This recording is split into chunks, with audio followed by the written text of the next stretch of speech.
see, or rather to witness, the release of this year's Kenya Certificate of Secondary Education. Now, as we can remember that this year we had around 615,773 candidates sit for this year's Kenya Certificate of Secondary Education.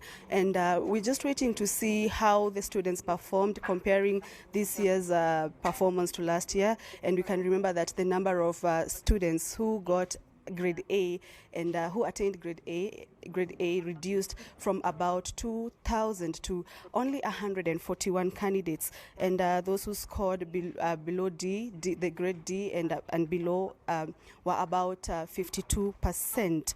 Now, the cabinet secretary is expected to arrive here any time from now to release the national examinations, and the results are one of the main things that have been waited for by parents and students, all waiting to see how they performed during this year's Kenya Certificate of Secondary Education. And though when the students were doing the examination that started on October this year, we had a few issues here and there where some of the head teachers appeared drunk when they went to collect the examination papers from the distribution points, and some of these in disciplinary cases may have contributed, is likely to have contributed to how the students will perform this year.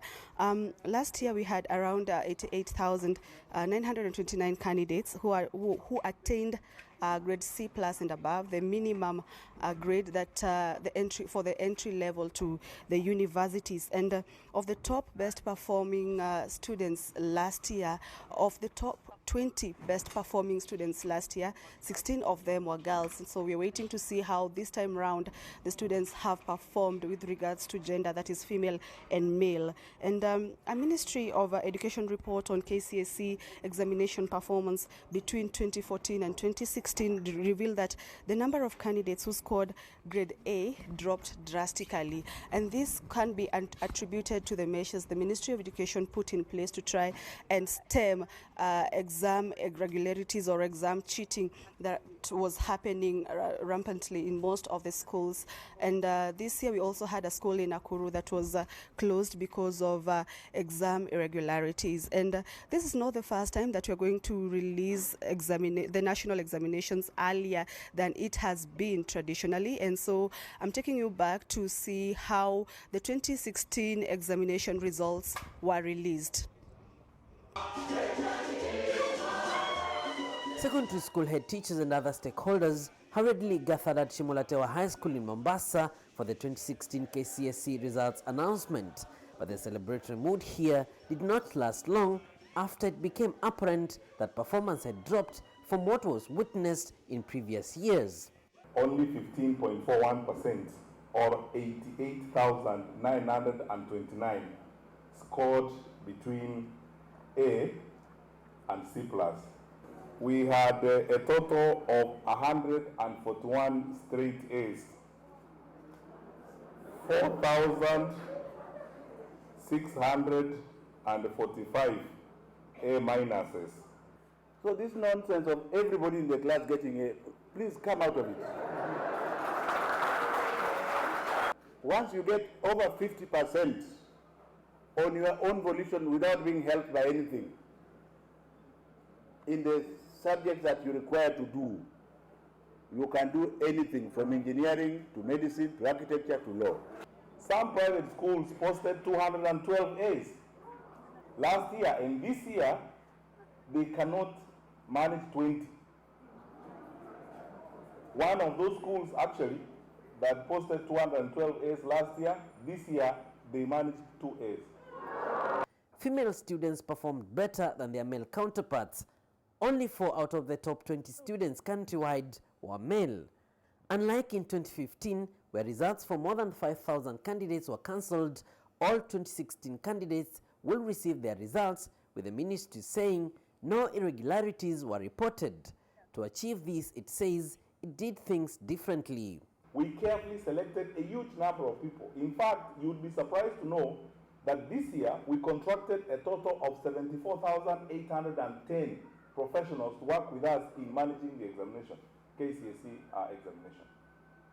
And then we installed an ICT center in every marking center, which means we were able to stream the grades in real time. Every day, whatever was marked, we were able to stream it to a central server system. And it means that when the last marker puts their pen down, you can actually get your results. There were, however, some attempts to tamper with the marking. We noticed this behavior in about 3 or 4 markers, teachers. We removed them from the marking centers immediately. We have surrendered their details to TSC to deal with them. I took time to look at the scripts. Mimi siongea bila, I am not briefed. I have not slept for I don't know how many days. And you find the child has nothing to write. So we as teachers, some of us are guilty as charged. The ministry is keen on ensuring that those who transition to universities can competently handle the various degree courses. Look at the many educated young graduates without critical and analytical skills who can't even express or even write fluently. Education Cabinet Secretary Dr. Fred Matiang'i says that there is no relenting and that from now henceforth the ministry will go a notch higher in ensuring that national examinations are credible. Peter Mongangi, NTV, Shimolatewa High School, Mombasa. At Kenya High School in Nairobi, the silence is loud, especially on a day when the Kenya Certificate of Secondary School Education examinations have been released. Teachers and students are away for December holidays, an indication that no one expected that the exams will be released 2 months early in a break with tradition. Once again, thank you very much. This is among the many reforms the Education Cabinet Secretary has introduced in the education sector. The responsibility with which we have worked before, where we mark exams, or sometimes we keep them for a month or 2 to negotiate and engage in all manner of monkey business, that will not happen again. This is how we are going to operate before. We examine our, we examine our children, we give them the results within a month. How come they set this exam? Who set it? How come they have marked it so quickly? Let me teach you. I've been a teacher also for about 38 years. Time is the only thing that you cannot save. And if you think you can save time, you must be stupid. I am meant to understand that Form 4 candidates sat for their first KCSE exam paper at the beginning of November and completed the national exams at the end of the same month. In the previous years, the exams were normally marked in 2 months and released at the end of February of every year. If you can do a job in 1 month, tell me why it should take 3 months to do it. It's not rocket science. And people ask me what we have done. This is what we did this year. We dismantled all marking centers out of Nairobi and put all our 25 marking centers within Nairobi to make it easier for us to supervise and monitor them. Starting next year, issuance of index numbers to both primary and secondary school candidates will be history as part of wider reforms introduced in the education sector. A decision that was arrived at State House Mombasa in a meeting that brought together education stakeholders before the 2016 KCSE results were announced. With effect from 2017, the President has directed us to ensure that every child in school in Kenya is given a student registration number that they will carry throughout their life in the education system. So, Professor Magoa, we were together in that meeting.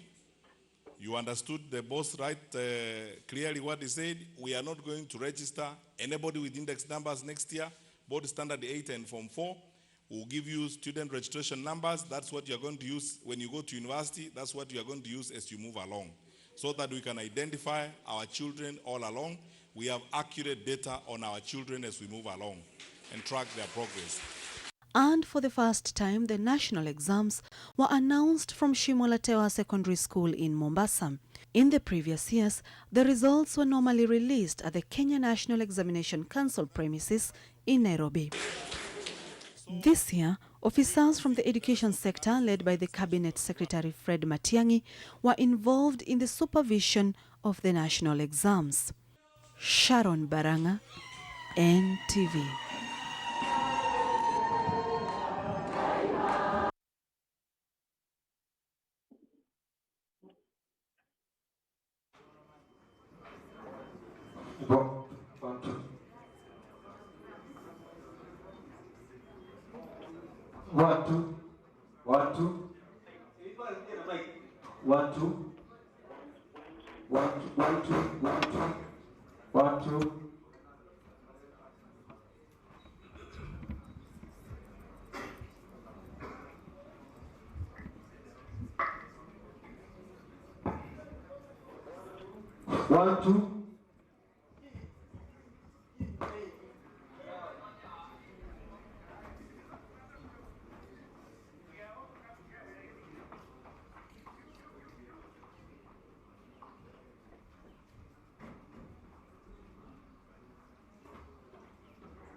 Was from the Nairobi School, where Education CS Fred Matiang'i is expected to release the 2017 KCSE results. And of course, this is being done earlier than usual. And we are hearing the reasons behind this is to give time for the university admission come next year. So we are expecting that announcement coming from Nairobi School. Our reporter Sharon Baranga is on the ground and will also be giving us more details as to what is happening there. But just a quick one here. President Uhuru Kenyatta has directed CS Fred Matiang'i and his health counterpart Cleopa Mailu to enroll at all 3 million secondary school students into the NHIF programs with effect from January 2018. Now, the president also directed CS Fred Matiang'i and the head of the Kenya National Examination Council, Professor George Magoha, to institutionalize reforms being implemented in the education sector. He also asked the Teacher Service Commission to reward principals, schools, and subject teachers who excelled to promote continued high performance. But similarly, the head of state said teachers caught cheating should be punished severely to serve as an example to others. Kenyatta also directed the Cabinet Secretary to work with the Attorney General Githu Muigai to make presentations to the Director of Public Prosecutions so that cases of cheating involving more than 700 teachers countrywide are expedited. Now, the President issued the orders earlier today after Education Cabinet Secretary Fred Matiang'i and his team briefed him on this year's KCSE results. For those who will enjoy. Some of you know what we have. If you're just joining us, CS Fred Matiang'i is expected to release the 2017 KCSE results anytime now. This will be coming to us from the Nairobi School. Our reporter Sharon Baranga is already there following all the proceedings for us. And remember, this will be done way ahead of time as admission of university is expected to start earlier this year. Now, remember, this year, 615,773 candidates sat the KCSE examinations in 9,350 centers, a 5% increase from last year's 577,253 candidates. Now, this year's candidates, to a point of note, is that 1,404 of those were special needs students, and the marking of the exam started immediately after they were last sitting on December 3rd. Now, the marking was being done in about 20 centers within Nairobi and its environs. As you remember, the CS was very categorical that this was going to be a very meticulous process, and of course it was going to be done hastily to ensure that all systems stay as they are, and also to give way for admissions to universities for those that have applied for the same that will be done early next year. Now, remember, coming from Nairobi School this afternoon, the announcement of the KCSE 2017 will be done by Cabinet Secretary for Education, that is Fred Matiang'i, and of course a lot of anxiety as those candidates that sat for those examinations await their results. Remember, this has been a very interesting year with a very drawn-out electioneering period. Some were not very sure the kind of effect it would have on the 615,773 candidates who sat for this year's examinations. Now, pictures coming to us, all is said. We're seeing officials from the education sector and, of course, stakeholders awaiting that announcement from the Education CS. All is set at the Nairobi School, even as these results come to us a bit earlier than we had expected.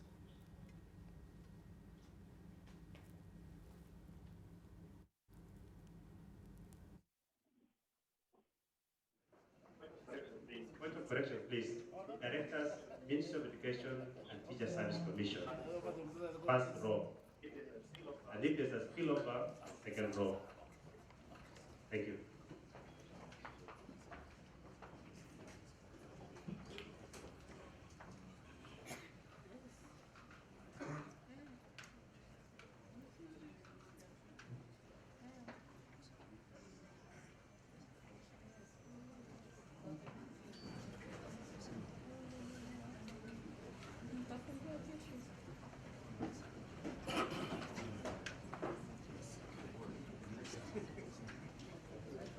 Let me ask right at the back. We have some spaces in between here. Please, let's move this way. Make the room compact. I don't have to call.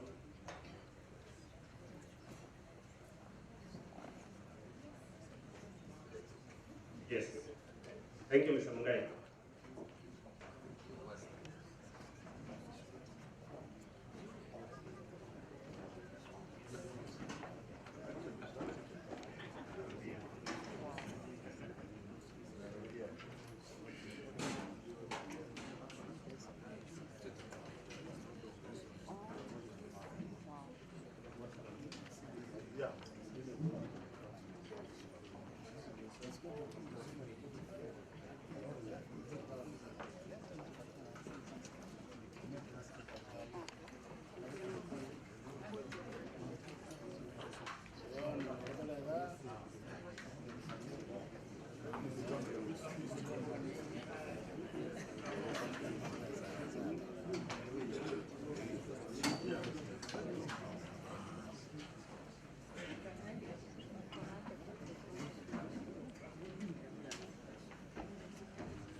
Cabinet secretaries are coming, so let's be abscanting as we welcome our CS reserve function. A round of applause, please.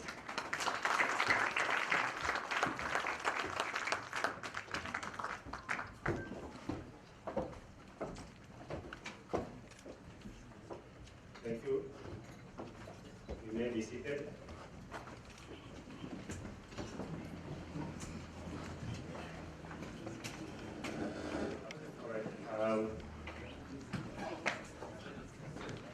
Cabinet secretaries present, I would like to request before I call the DG to come and carry on with the program. Let me ask Mr. Gishuru to come and do the opening prayer.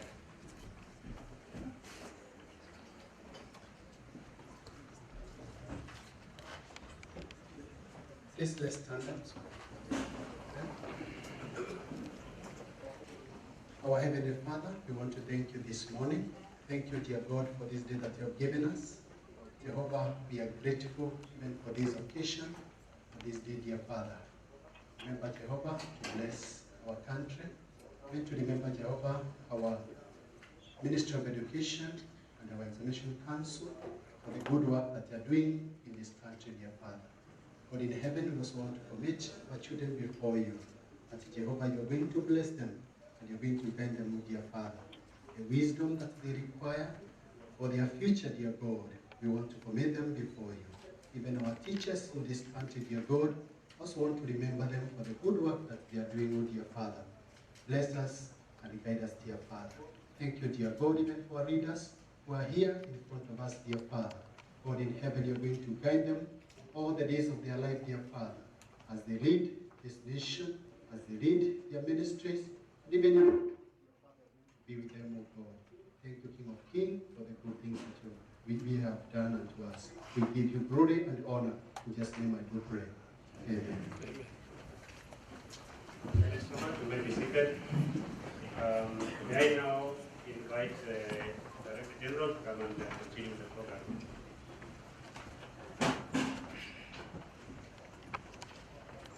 Our Cabinet Secretary, Minister of Education, Interior, the Secretary for ICT, Michelle, Chair of Council, Mr. Magua, CEO NEC, CEO TSP. Not in any specific order, our PS, Mr. Bilal, my colleagues, ladies and gentlemen, good morning. Good morning. Sir, it is really gratifying that you found time once again to be here today. Release. Pictures coming to us from the Nairobi School where those results for the 2017 KCSE are about to be announced. The Education CS Fred Matiang'i is already at the Nairobi School. Of course, we have seen the ICT CS Joe Mushero, who is also with him, and the PS for Education Richard Bello Kipsang is also with him.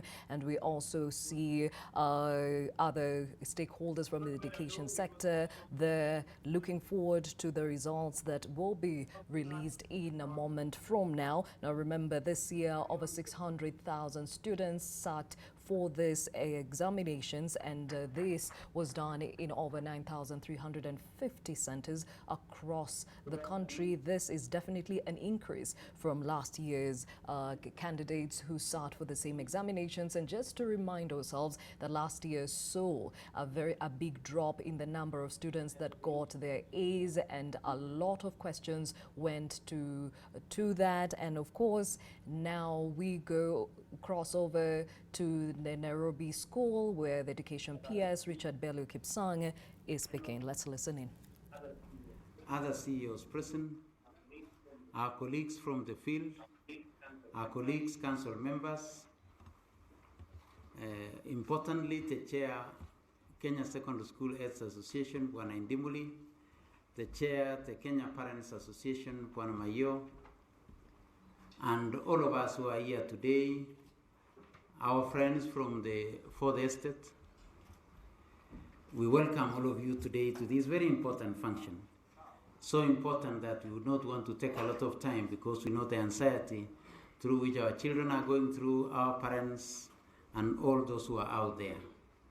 Before I invite the CEO Teacher Service Commission, I would want to take this opportunity to most sincerely thank my colleagues at the council who have put in a lot of time. I know what you have gone through, sometimes working almost to the morning. We would want to acknowledge the good work that you have done. I would want to acknowledge Bwana Indimuli with this team in the schools for also the good work that they have done. I would not want to take so much time. We have agreed that we should be out of this place in the next 30 minutes. So I will request Nancy Macharia to make some remarks. Thereafter, I will invite the chair of council so that we can be able to conclude this process as fast as we can possibly do. Karibu Nancy. Thank you, PS. CS Matiang'i, CS Mushero, our PS Basic Education, the chair NEC, my colleague council members, the CEO NEC, Mr. Gadesha, who is with us from Interior, Mr. Mayo, our DG, Principal Nairobi School, colleagues, ladies and gentlemen, good afternoon. I think I'll be very fast with my points. As you have heard, we do not want to take a lot of time. So during the recent Form 1 selection, I wished teachers and other senior education officials who are gathered for the exercise a Merry Christmas and a Happy New Year. Little did I know that the hundreds of examiners who are marking this KCSE this year would offer us a Christmas gift, and so we are here. And we really would wish to thank them for their efforts and the strain that they went through. By completing the marking in record time, our examiners have shown that the teaching fraternity indeed comprises the true unsung heroes of our country. I thank all the examiners profusely for this commitment, which many of us hadn't imagined. I wish to promise you that at the TSC, we are not going to let your astounding performance go unnoticed. We will reward every positive stride you make in the teaching fraternity as you seek to put the much-needed shine on this profession. Just as the tip of the iceberg, the Commission recommended 8 teachers for presidential awards during this year's Jamhuri Day celebrations. I'm glad and I thank the President because I am highly elated to report that His Excellency the President accepted to reward all the 8 teachers we had recommended. Among them is our very own Mr. Idimuli. Congratulations. However, as I learned a majority of our teachers and principals who have done well, it's not lost on me or the Commission that there are those who will always go contrary to the stipulated rules and regulations. And as I have said earlier, there will be rewards, but there will also be sanctions on those who don't follow the stipulated regulations. We shall not hesitate to take similar steps against those who are found culpable. I am informed by NEC, and I have received a list of 40 teachers who are involved in exam irregularities. We will take stern action against them, and finally, as we have done in the past, if they are found culpable, we shall dismiss and deregister them so that they do not step in any of our schools in Kenya, be they public or private. And Mr. Minister, I'm also putting teachers in private school on notice. They are subject to the law, and we shall deregister those found also to have been engaged in trying to abet cheating in our national exams. They are bound by the rules and the regulations of the teaching service, whether they are in private or in public schools. So steps will be taken against them by the Commission.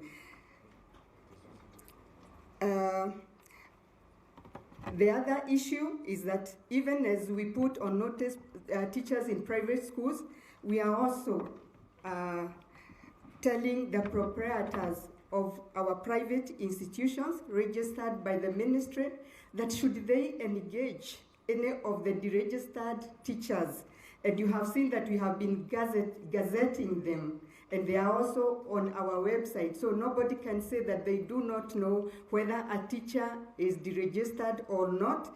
There is a law against this, and they can be sued in court, and I am asking the Ministry of Education to actually, when they are going on quality assurance assessments and so on, even in these private schools, if any of them is found to have engaged any of the deregistered teachers, then we are asking the ministry to deregister such schools. And this also goes for those of us in public schools, Mr. Indimuli. I think you'll pass this message to all our head teachers that they should advise the BOMs not to engage any of these teachers so that we ensure we have quality education in our schools. So as I also thank teachers for working very hard to ensure we converge here to receive the 2017 results, I wish to ask you to start preparing for next year's much-awaited free-day secondary education program for the head teachers who are here and our county directors.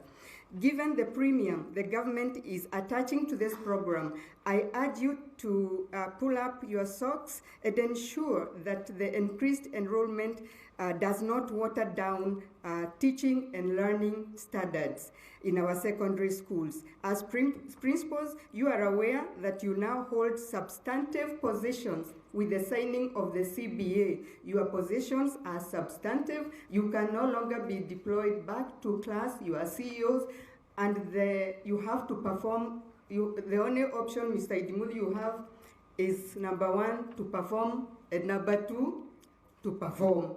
No other option. And this is to ensure that Wanjiko gets the taxes she pays for, then we get the results. And that's all Wanjiko wants, and our principals must be prepared for this. Please be prepared to take your work seriously, including supervision of those under you, to ensure our children are being taught. I don't know, the minister will come here and release the results, and it will inform the commission whether teachers are teaching or they are not. And this also goes to our county directors. We would wish to know where teaching is taking place and where teaching is not taking place. And the commission will be waiting with the appraisals and the performance contracts that must go on, because we will reward, but we will also not hesitate to take sanctions where teaching is not taking place. As I wind up my remarks, I wish to make, with the indulgence of the minister, what I consider the newest policy shift at the TSC. Recently, I hinted at our determination to assist the government in enhancing national cohesion and also bolster professionalism and commitment in the teaching profession. As a result, we have completed a process of reorganizing the headship of some schools in the country through staff deployments. I don't know, for those heads who are with us here, whether they have received our letters, and if they haven't, maybe the letters are waiting back in their stations. This affects head teachers in both primary schools and principals in secondary schools who have stayed at one station for more than 9 years. Obviously, it is an enormous task because of the numbers we have in the teaching profession. We shall do a mammoth one this holiday, and we shall continue until we ensure that those who have served for 9 years and more have been delocalized. Obviously, at the Commission, we are trying to do this with a human face, and we are ensuring that you are not going to a lesser school. We are trying to give you a school with commensurate grades, and this is all to ensure quality education. We hope this will renew teacher commitment and breathe freshness within schools. I call upon all stakeholders to support this process and ask affected head teachers, principals, and teachers to move as advised by the Teachers Service Commission. We have, as much as possible, tried to be human, as I have told you. Be reminded, head teachers, and our principals, that this is in tandem with what we have in the regulations, and that we are just also trying to implement the CBA we signed, and therefore we expect that you will adhere to what we have directed.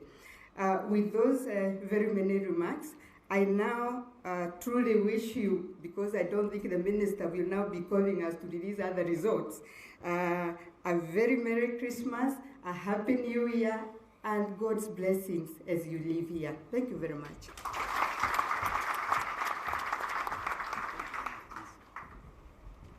Thank you very much, Nancy. I know one of us in the media world might not be able to send their signal because there is something that somebody dropped. If this is your signal, please pick it from us. I would want to take this opportunity now, before I invite the chair. I know we might not have introduced our host, who is the principal of Nairobi School, Bwana Maina. I just wanted us to know him because he's our host today. Yes, understand. Yeah. So at this juncture, let me invite the chair to make some remarks. There is the process owner, and therefore he needs to take us through the next phase. Karibu, Chairman.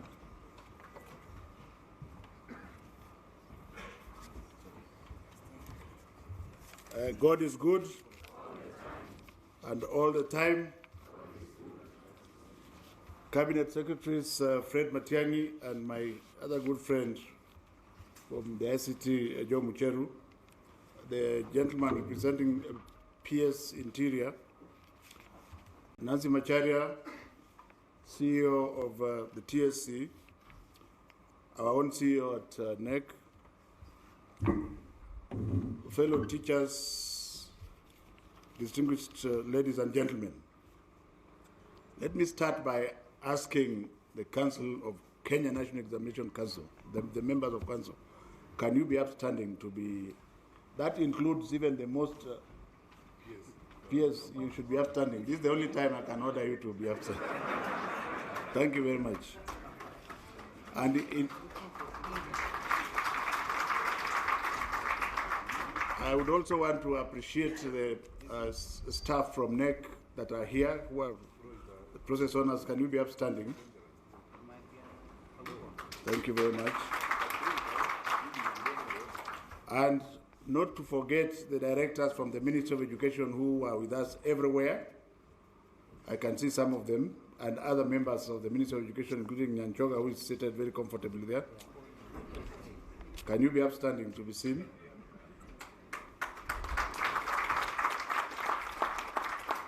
And finally, the center managers, both during the examination process and the marking process. I can see some of them here. Thank you very much. I think you are few because we kind of ambushed you, but thank you very much. You will send the message to the others.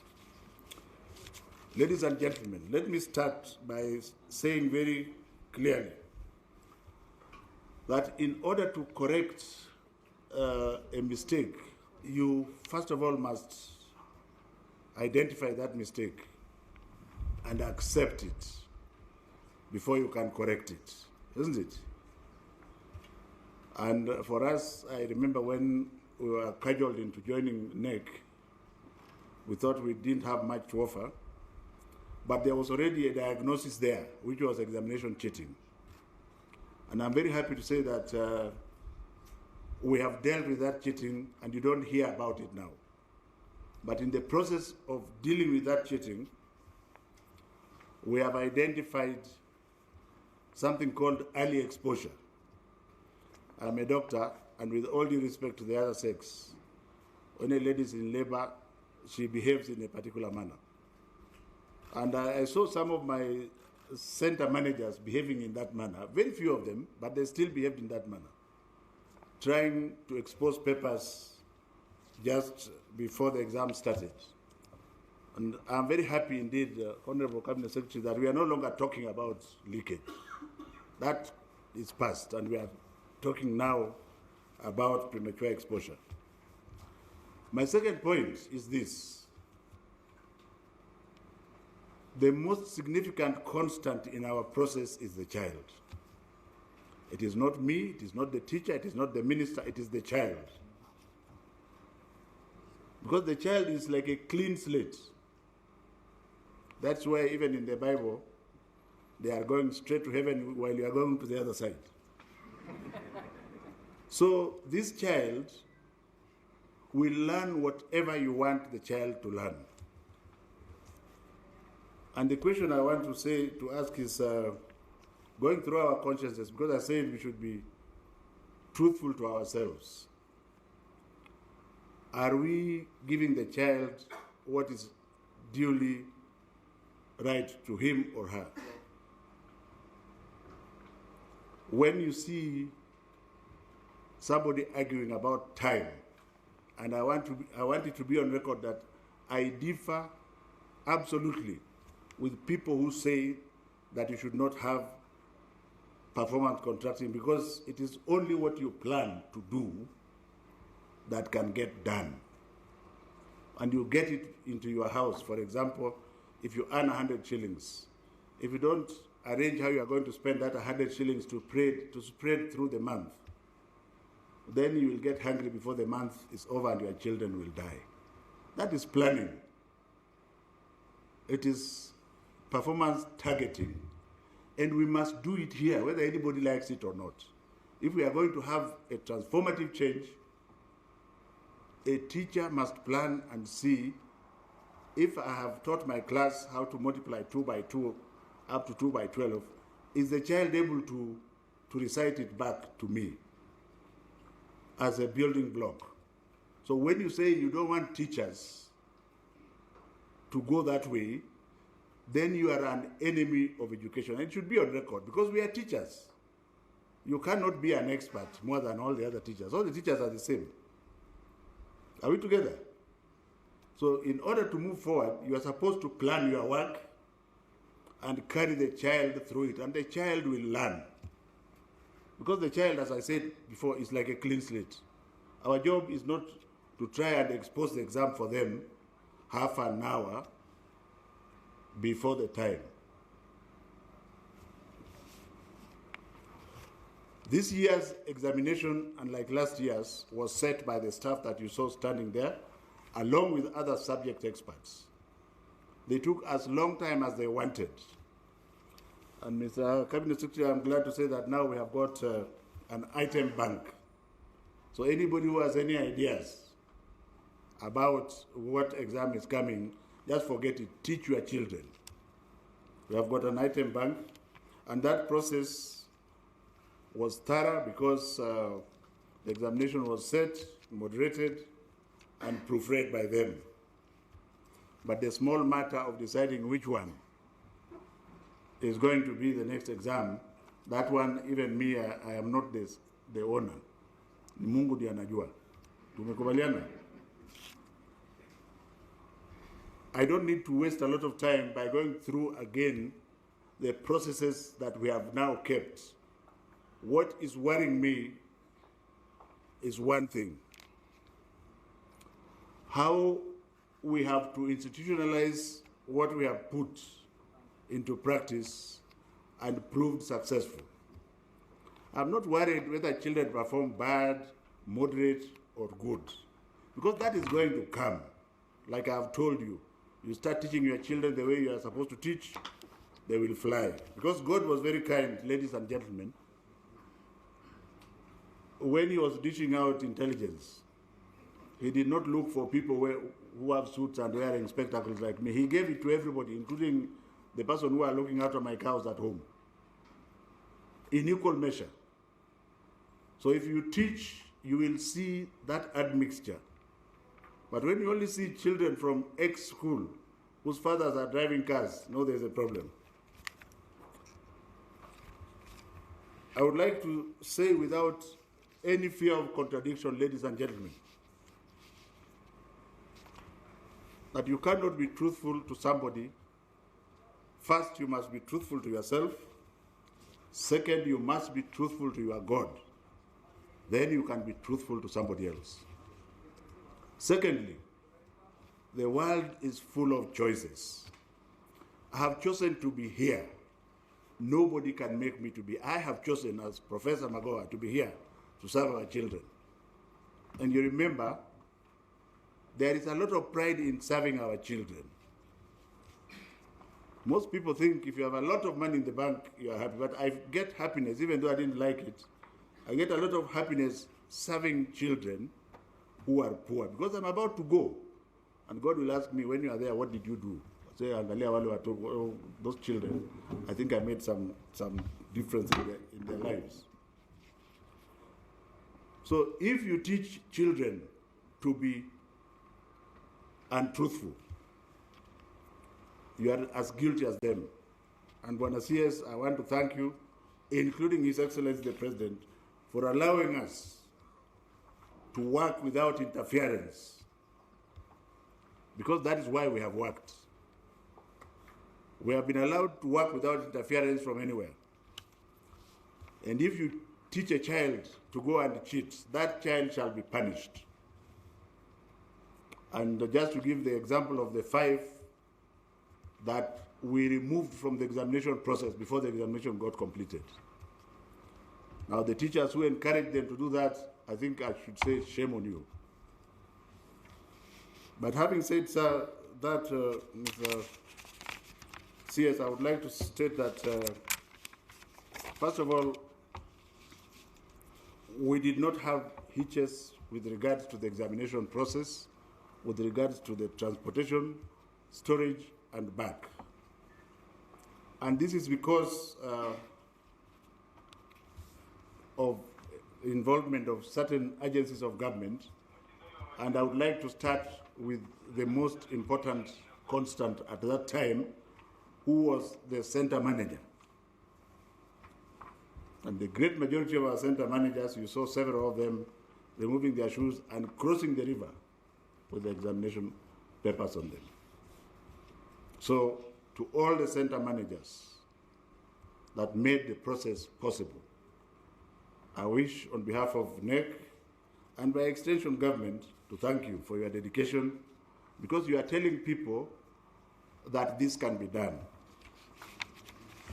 And it is at this point that I want to introduce two people. One of them from, first of all, let me go backwards. When I was given the job, I went around Africa quietly, not using NEC funds, because I thought the job was not for me. One of the places I called was Uganda. I went to South Africa, I went to Nigeria, I went to Ghana, and so on. And I met the Ugandans, but I'm very happy to see that the Uganda National Examination Board sent an observer. And the name is Florence Kapuk Obong. I suspect these are the Jaluos who remained behind.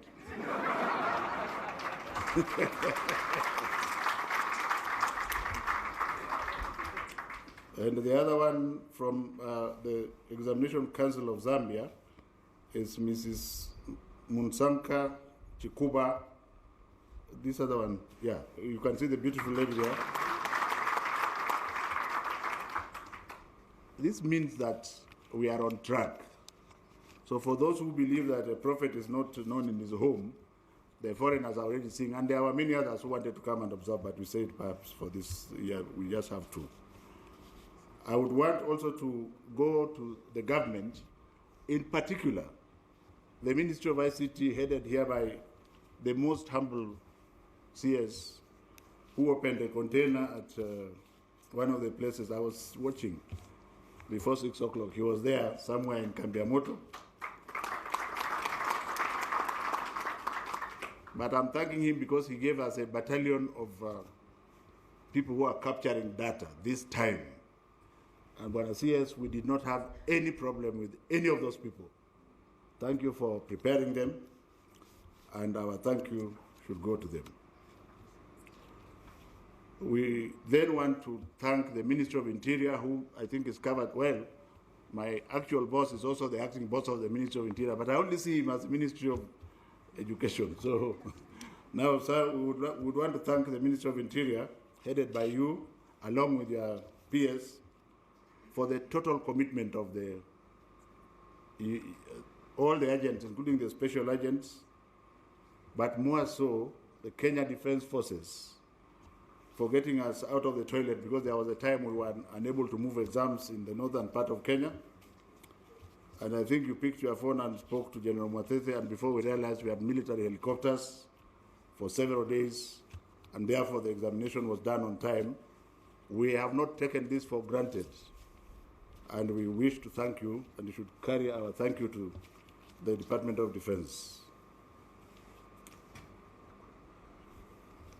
Let me now come to the marking process. You will listen and hear a lot of rumors which are not pleasant. You understand? Ignore them. Because like I have said, we are intelligent people and we plan our work. The marking process of this year started on the 17th of November and went on to the 17th of December. It's only a fool who allows time to fly by without using it. So those papers that were done earlier, instead of people sitting, we said, why don't you go and start the process? And we planned our work. Like I said, nobody can force me to do anything. I have not seen, have I been able to force a teacher to do anything? I doubt. But if you ask me whether I have been able to convince Mr. CS, I have done so, and that's why I'm here. So if we talk as intelligent people, and we convince you to plan your work, and you do your work and you finish it on time, let the busybodies who don't work shout as much as they want. We shall ignore them. The fact is the exam was marked, and all the processes we have gone through. So some of my staff I'm seeing here are as tired as me. But I want to say that in this room, perhaps I'm the most senior in terms of age. And if I can make it, what the hell are you talking about? So if you focus on what you want to do, we should be able to do it. So the marking process, I don't know how many centers we went to. As you are aware, ladies and gentlemen, we brought the marking centers to close to Nairobi so that we could be able to see them on a daily basis and monitor. And I want to thank, first of all, the center managers who ran those 25 centers and the chief examiners with whom we had contact. For those who do not know, I only met chief examiners except on one occasion, which was an emergency. And it is the chief examiner who spoke to his people. So if you hear any person talking nonsense, tell the person to go and sleep. Because we engage the chief examiners and tell them, talk to your people. This is what we would want them to do. If it is possible, do it. Is there anything wrong if they have earned their own time and they're now with their wives and husbands at home? Kwani ulikuwa unataka walale wapi?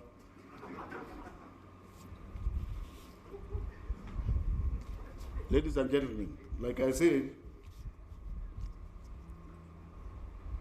I may not be here tomorrow. The minister might not be there tomorrow.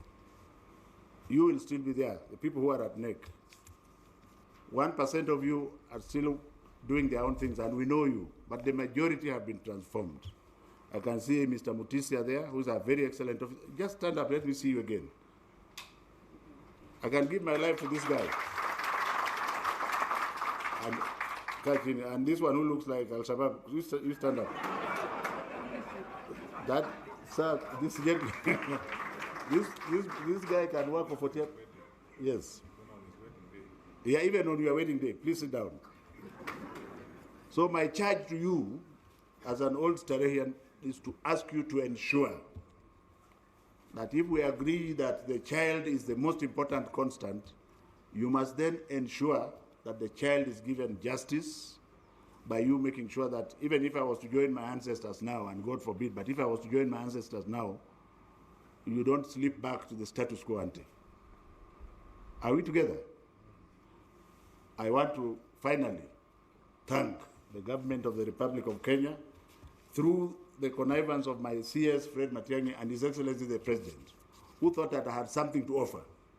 And I was saying I've never been to this arena, Mimi ni Mutia University, but I'm now so happy that I would feel a little bit denied if I'm told to forget the children. But do you think that is a transformation? Because you can actually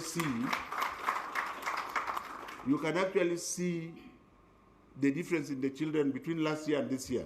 When we were moving around the country, you find a small child calculating, and even in high school, you find people very busy doing maths. And the rest, I would like to leave for the main process owner and my good friend, CS Fred Matiang'i. Thank you very much.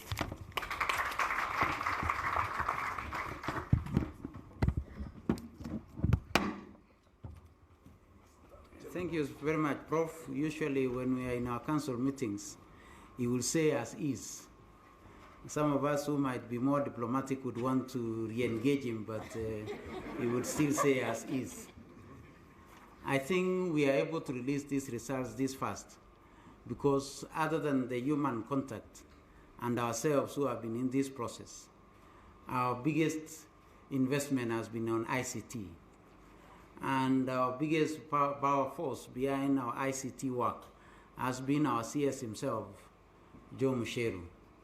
He took personal and direct contact with us in this particular process, and that's why we are here today this early. It's now my humble duty to invite the Cabinet Secretary for ICT to make some comments. Joe Musheru, karibu wasiri.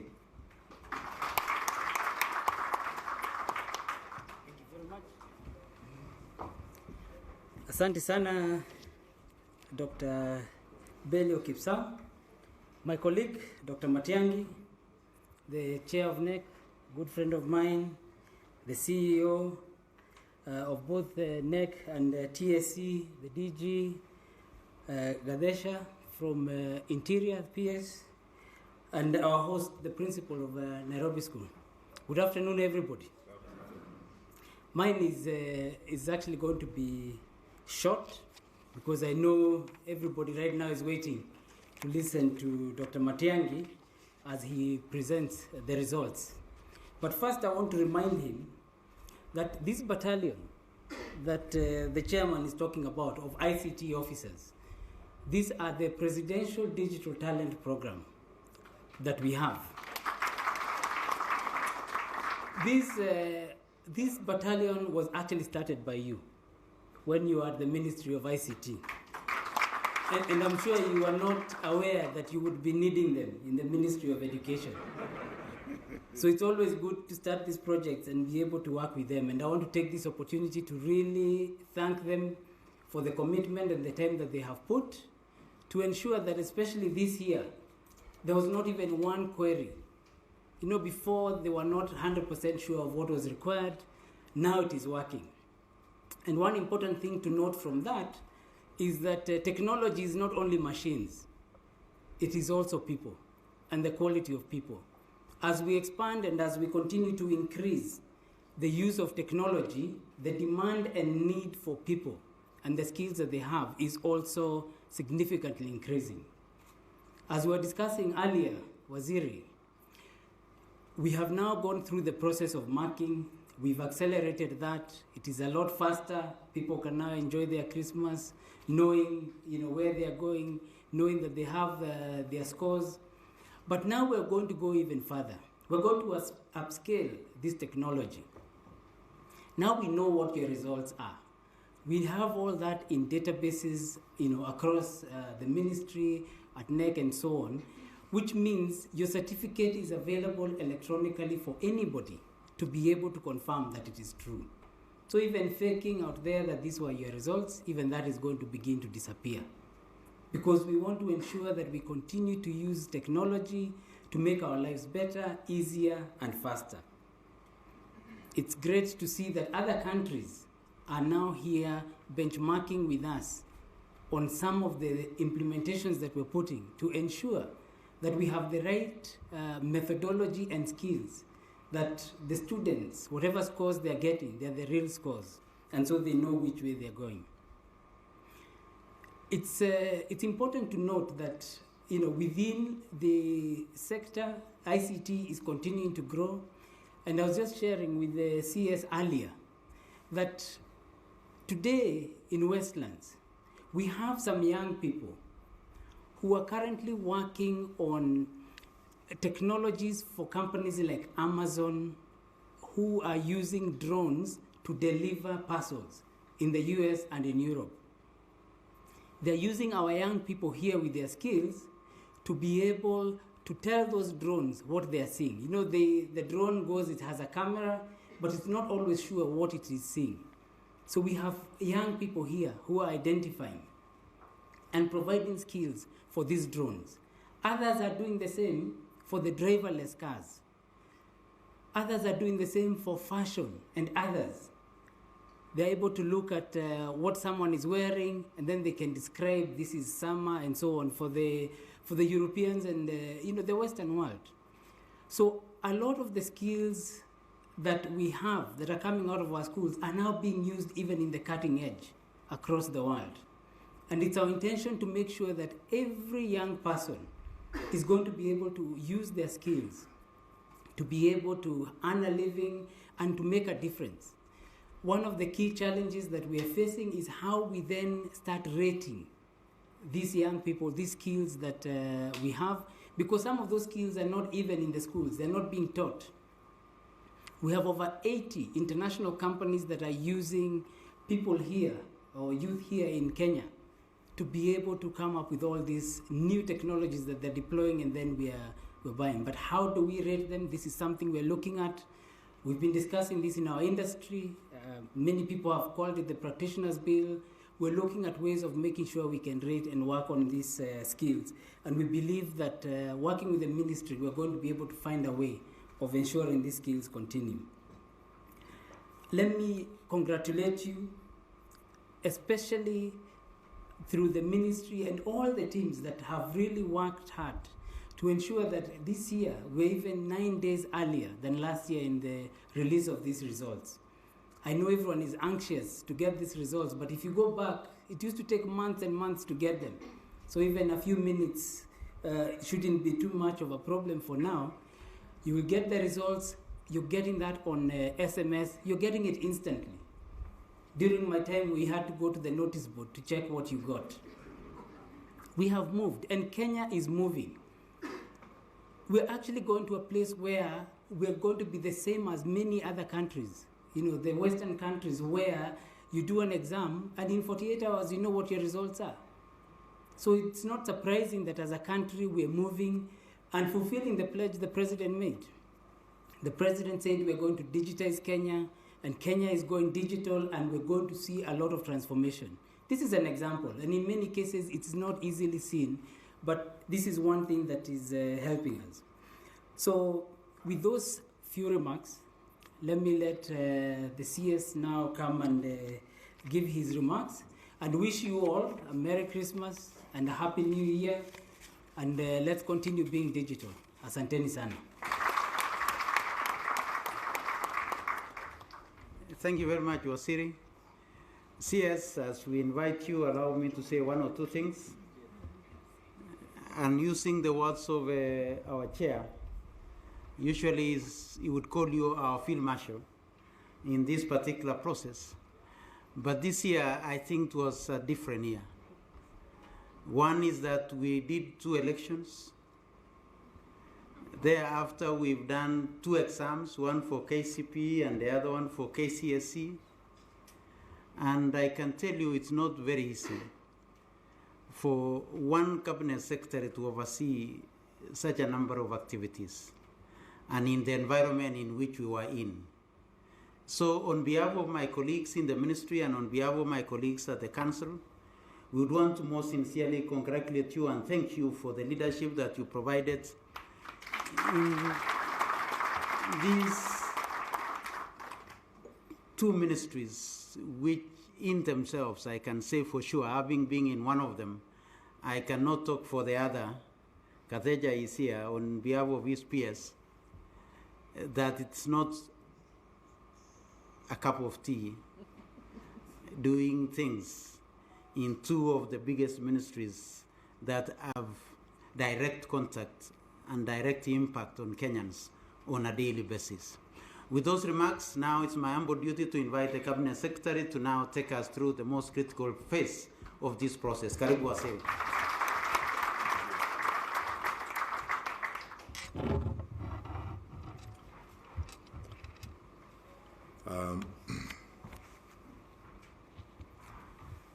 Okay, there are quite a number.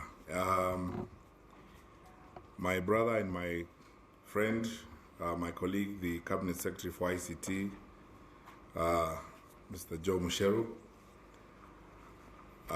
my colleagues from the Ministry of Education and the Ministry of Interior who are here, Dr. Belio Kipsang and Mr. Gadesha standing in for Dr. Karanja Kibicho, our PS at the Ministry of Interior, my sister and my colleague and friend Nancy, the CEO of TSC, the chairman and council of Kenya National Examinations Council, the CEO and the staff of the council who are here, my colleagues from the Ministry of Education across the spectrum of responsibility, including my colleagues from TSC who are here, whom I'm going to introduce shortly, the CEOs of our sagas, the chairperson of the Kenya Secondary Schools Heads Association, and I'm going to talk shortly about the contact group that we formed with the principals and how we work together with them in preparing for exams and preparing for the process that we have gone through. There's a special person in the room I need to introduce, the chairperson of the National Parents Association, Mr. Mayo, who's here with us. And I want to confirm that we consult very closely with the Parents Association on all matters, and your presence here is really appreciated, Mr. Mayo, and I thank you for all your continued support and cooperation with us. The directors of the Ministry of Education who are in the room, I know some of you were introduced, but we did not introduce our field directors. I have seen some of them. Those of you who are here from the field Ministry of Education across the spectrum of responsibility, region, county, sub-county. Those of you who are here, can you raise up your hands? Yeah, thank you very much. I request you to stand up. John, people need to know you. This is our regional coordinator for Nairobi, Mr. John Ololtua. And so many of his colleagues who are here, the team from Westlands, I can see you in the room and so on. Thank you very much. Be seated. We have our colleagues from the Teacher Service Commission, our directors from TSC who are in the room, across the spectrum of responsibility from region, county, and sub-county. Please stand up. We're very grateful to you for your fantastic work. I've been telling your CEO how we are so proud of all of you. I keep giving Hassan and Lillian as examples of people we work with. Hassan is our county director TSC in Nyandarua, and Lillian is our county director in Kiambu, and quite a number of colleagues who are here from Baringo and other areas who have joined us this morning. Please, you're welcome. Thank you very much. Be seated. And I'm sorry on behalf of Nancy because she had too many things on her mind this morning. That's why she did not introduce you. But you're part of my big family, so I'm happy to introduce you as it were. Now, let's go to the issues that brought us here this morning. First of all, I never fail to say this, and I want to say it to you and to the country. As a parent and as a public servant, I'm very grateful to God Almighty for where we are today as a country. We thank God for the children that He has given us. Each one of the children in our hands is a gift from God. We thank Him for them. And I pray that all of you, my colleagues, and those of you who are not in the room, that while we have an opportunity from our Creator to look after the children God has blessed in our hands, let us do our best and raise them up in a responsible manner. It's an important duty and responsibility, and let's do it responsibly. Two, I am sincerely grateful for what we are doing here today to so many of you. I know you have been thanked, especially the principals who are in the room. And on behalf of your colleagues who are not in the room today, we are really grateful to the work that you do. And I want you to know this from the bottom of my heart. We've had so many occasions to have conversations. We are really grateful for the work you do. I have been to so many parts of this country. I've visited schools without number, and most of the places I've gone to, and when we went to the county, to the containers every morning, the principals were there dutifully. Everywhere I went, from Makueni to Kericho to wherever, the school principals turned up at the containers. And those of you who have been center managers, the 25 of you who have been looking after the areas where we were marking the exam, you did an extra duty, and we are grateful for your sacrifice and your service. One thing that you notice from the way exams have gone last year and this year is a big lesson that we need to learn about one thing. No one on earth is good enough to do anything successfully on their own. The partnership approach, or actually what our president has been ensuring we do in government, the one government approach, that we serve the people of Kenya as one government. The changes in the management of exams were conducted last year in partnership with 3 ministries. Again, we worked together, 3 ministries, and even expanded the collaboration this year to include a good number of my colleagues in cabinet who turned up to see our students. And I need to explain that the president required that because we've gone through a fairly challenging year, it's important for us to show our children how important it is that we think about them. And so he asked each of us, when we could find time, go to a school, hug a child, and wish them well and tell them it shall be okay, and sit for your exam. And that's what we did.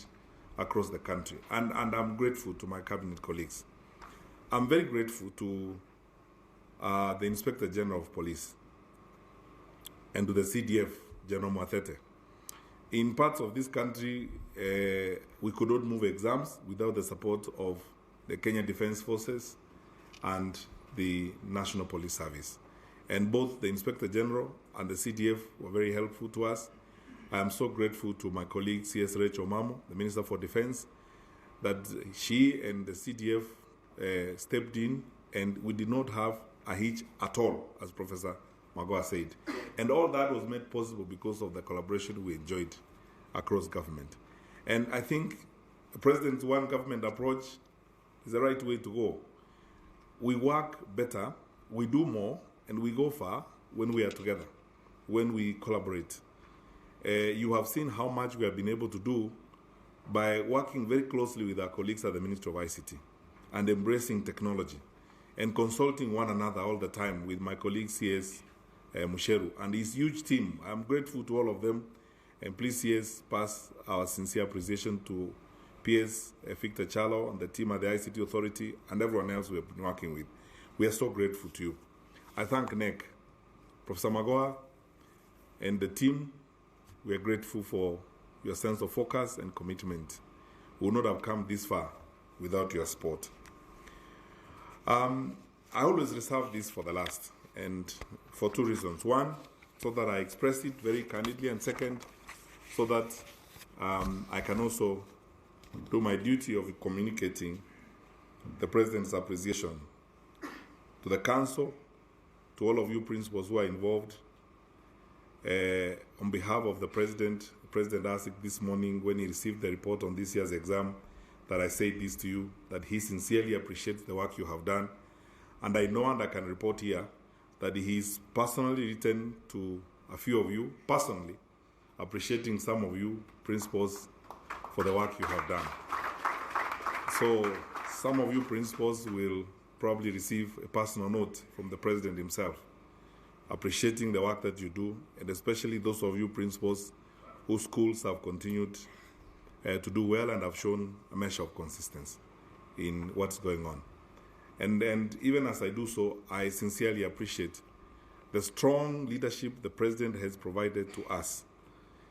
The President's reform agenda in the education sector has worked. And the President put together a very ambitious reform program and demanded of us that we have to get this done. It would be easy for us sometimes to doubt whether the things that the President put out as a plan would work. But because he has personally paid attention to this and personally supported us and insisted that we did not have a problem at any point and required of us regular reporting, we have come this far. And the message I've been telling my colleagues is true, as Professor Magoha said. We are receiving inquiries from colleague ministers of education. 2 years of changing the management of exams is beginning to set a practice example for our region, where people want to see what we are doing to see how this could be improved. And we are grateful for this, very grateful. And it's true that, and my colleagues from Uganda and Zambia who observed this process this year, we will again allow 2 or 3 other countries to observe the process next year as we go along, so that we build a community of effective practice across the region. One factor I've been telling everyone is that the reason why this is happening in Kenya is that we don't discuss about political will. We don't worry that the decisions that we are making and how we are moving forward, we are not going to succeed. Because the President is personally involved in this. He wants it done, he supervises it, and he has thought ahead of us. We are working with a script he himself insists must be implemented. And when you have such an enormous political will and support from our leaders, both the President and His Excellency the Deputy President, it is easier to get things done, even those that you think are difficult. And we are grateful for the leadership that the President has shown. And today, we have received further instructions on what we need to do. I promise that the Ministry of Education will be ready to implement the instructions the President has given this morning, including ensuring that we get all our 3 million children on the National Hospital Insurance cover. We already have a proposal from the National Hospital Insurance. We're working on it. My colleague, the PS, can confirm. We're looking into that, looking at the allocation from the Treasury to be sure that we factor this in and the President's demand shall be met.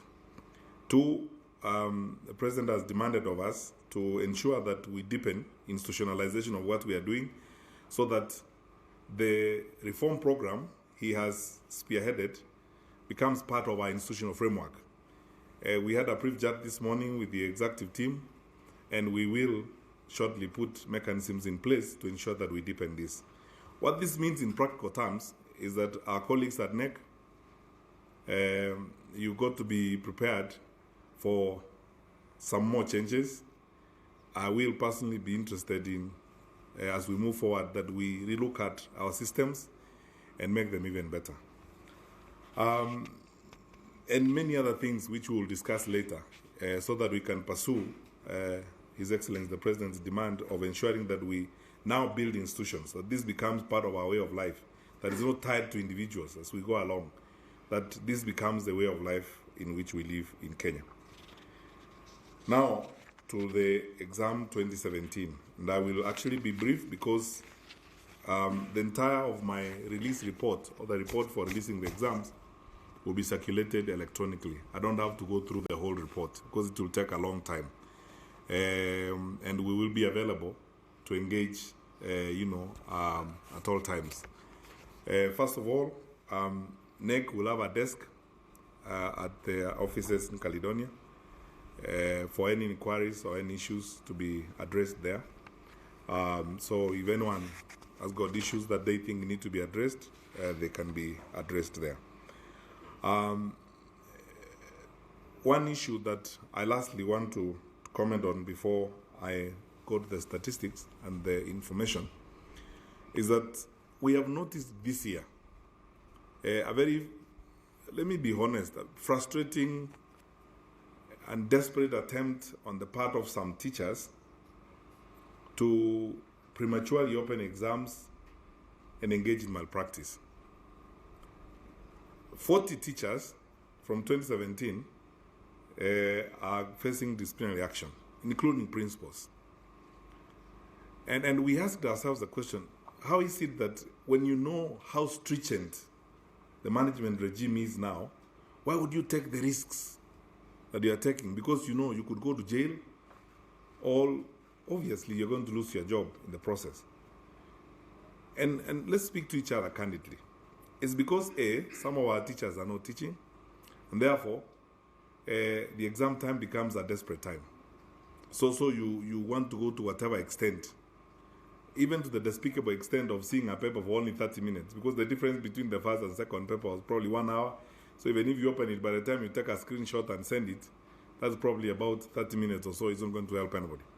That desperation is partly as a result of performance. This is related to non-teaching.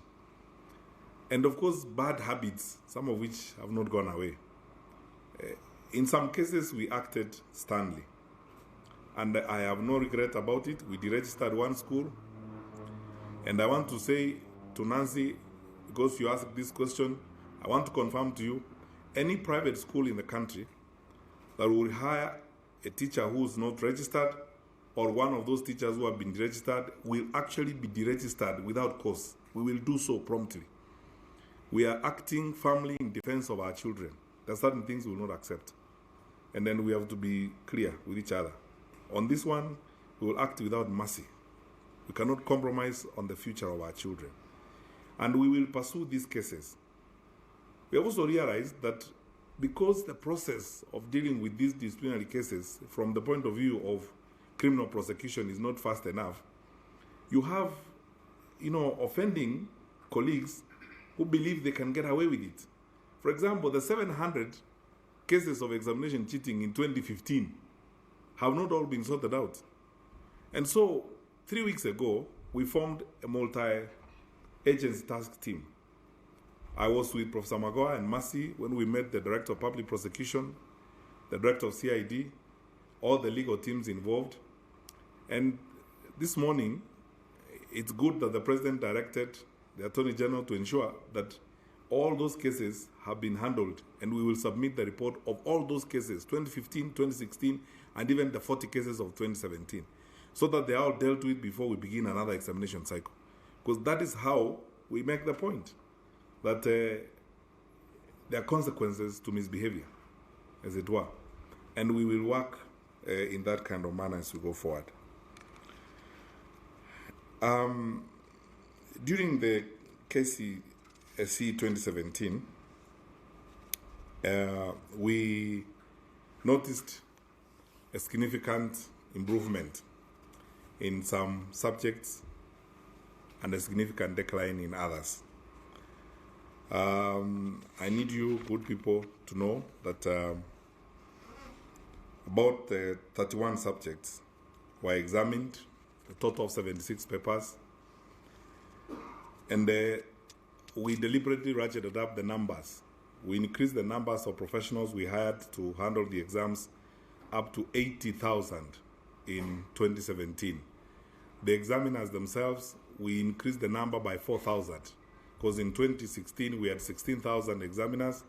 In 2017 we recruited 20,000 examiners, so we increased the number by 20 so that we can complete the process fast enough. And as the chair of the council said, I am grateful to report that we have noticed a level of consistency in the manner in which the performance of our candidates has emerged. We have improved. These are the results. We have improved by 1A, because last year we had 141 straight A's. This year we have 142. So we have improved by 1A.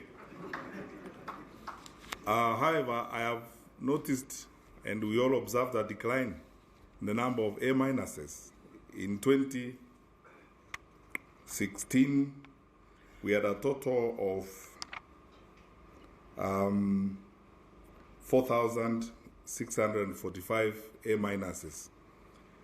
We declined by almost half, because this year we have 2,714. However, when you look at the other grades, there has been a significant improvement on the other grades as you go by. But I have to be honest with you that we have declined in terms of the number of the students who have met university requirements this year. And that is evidence of a number of things.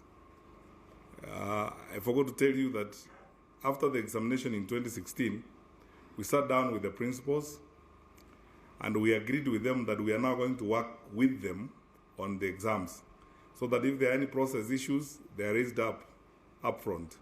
And we formed a contact group of 20 principals from Kenya Secondary Schools Heads Association, and we worked with them throughout, so that if there are any issues to ask, they ask them about how we are managing the process, what we are doing, and so on. I'm grateful that the contact group of the principals has worked very closely with us. But truth be told, we have seen a decline in some of the areas that I have pointed out. There, however, has been a significant improvement in the performance of mathematics and English. And in fact, in the case of mathematics, it's outstandingly significant. Again, which is evidence that in certain subjects or in certain areas, there was a deliberate effort to improve. So in total, we have noticed that 13 subjects, amongst them English, mathematics, geography, there has been a significant improvement in performance this year. However, we have to point out that we have room for improvement and we have more to do in the other areas, in the sciences, especially the STEM subjects. I need to point out, in terms of performance individual performance by gender. That when you look at the total overall examination result, female candidates have performed better than male candidates. Actually, truth be told, in 6 subjects particularly, singularly in each of the 6 subjects, female candidates have performed way better than male candidates. And when I start telling you the schools that have done, come out outstandingly, you will notice that the bulk of the schools that have done very well are also girls' schools. So we're grateful, but my colleagues told me to single out schools that have excelled and done well. Alliance Girls performed very well. They have showed a measure of consistency in their performance. Kenya High, but the one that has impressed all of us most is Pangani Girls. Overall, Pangani Girls is actually the most improved school in performance this year when you look at the overall performance. But we will provide even to the media a detailed list, including what we call the merit list, how we rated the performance in terms of merit across the schools. What is extremely impressive about that merit list when you see it is that we have county and extra-county schools that have performed very, very well, which means that overall, when we are very honest in the things we do and we are focused and objective, we do well. Now, I was asked by my colleagues to mention of the top 20 students, there are quite a number, to mention about 3 or 4. Our best performing candidate with a mean of 87.011 is a student called Karimi Naomi Kawira from Pangani Girls High School.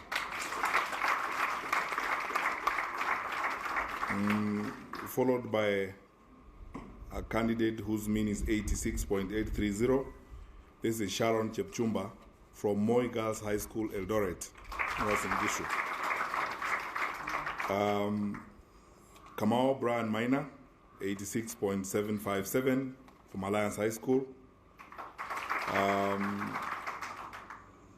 Odero Donata, 86.561 from Lenana School. Muutu Harriet Mweke, 85.956 from Mary Hill Girls. Brian Ongiri Onkundi, 85.944 from Kanga High School, Migori. Mora Mongina Defense, 85.910 from Pangani Girls.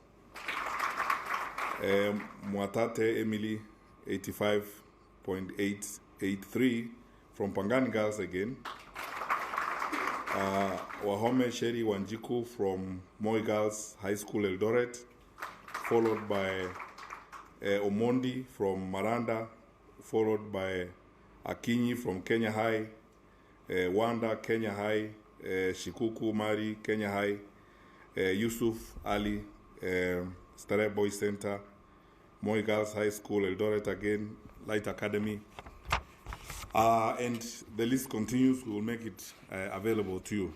So, on the boys' side, we're very impressed by Maranda High School because Maranda has also registered an outstanding result, which is significant improvement on last year's result. And we're very grateful to Maranda High School for the results that they have registered this year. You will notice when you see the results that every effort has been made. As Professor said, we had followed all the processes. Somebody said last year we did not have an awards meeting. We had a long one this year, and very scientific one, and the chief examiners in the room have the reports for it.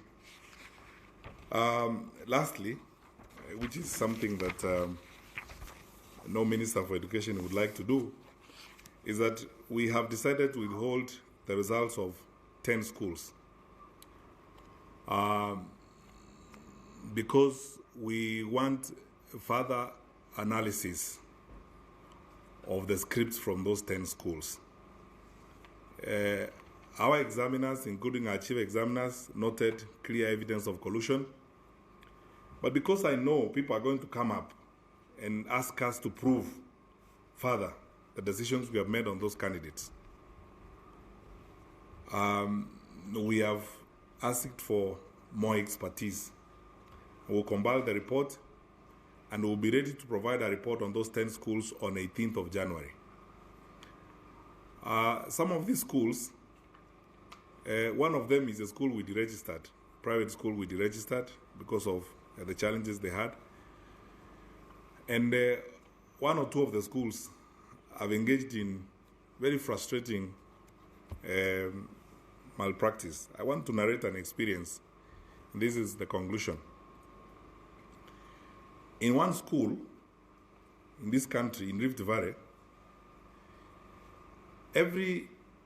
almost every senior officer in security and the Ministry of Education went to that school. Our regional commissioner for Rift Valley, Mr. Wanyama Musiambu, spent time, our police commander, our AP commander, our CID boss for the region, our PS, and our CEO of TSC.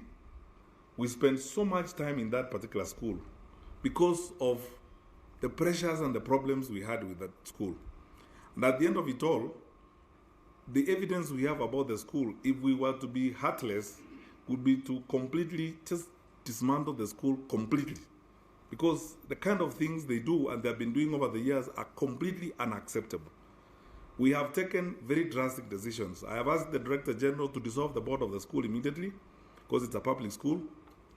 And TSC is proceeding on very serious disciplinary action on the principal of the school and a number of teachers in that school. And if there is a case I would like to take even to Parliament, so that the public can understand how, when we are unprofessional, we endanger the lives of our children. A school where the teachers who are supposed to manage the students are actively involved in trying to mess up the exam, to the extent that it drew the interest of everyone. We all had to go to the school. It almost became the center of focus because of the stresses that they took us through. All I promise is that we would like to make the school an example as we go forward. How we are going to handle the school and what we are going to do with the school will make it an example of how not to manage a school as we move forward so that others can see. And we will actually provide evidence so that anyone who's raising issues about it, we will be ready to make public the things that were happening in that school. And Chair, I think you can allow me and CEO to reveal here that the principal of that school, when students were caught with cell phones, took the cell phones and put them in a bucket of water himself to hide evidence. That's what I was talking about, the desperate efforts that people go to try and cut corners. And why were they doing that? Because they were not doing their job when they were supposed to do it. We will not allow anybody to do that in a school in this country. And we will make those people an example to the rest on how not to behave, as it were. And we will all be mobilized. The sector will be mobilized. I've discussed this with the Director of CID. He's very well aware of the case. He's seized of it himself. And we are working on every aspect to be sure that we sort out those kinds of problems. With the measures we took, is not a joke. We are securing the lives of our children. And our children are more important than anything else. I think for those who are not in any of the 10 schools, you can send an SMS to 22252. For those who are not in any of those 10 schools, you can send your index number to 22252 and get your result. And if you have any issues, the CEO of NEC has got a desk ready for you. Make any inquiries you wish, and we will be available to engage in constant discussions as we go along. May God bless you indeed, all of you good people. And I wish everyone a Merry Christmas, prosperous New Year, and thank you.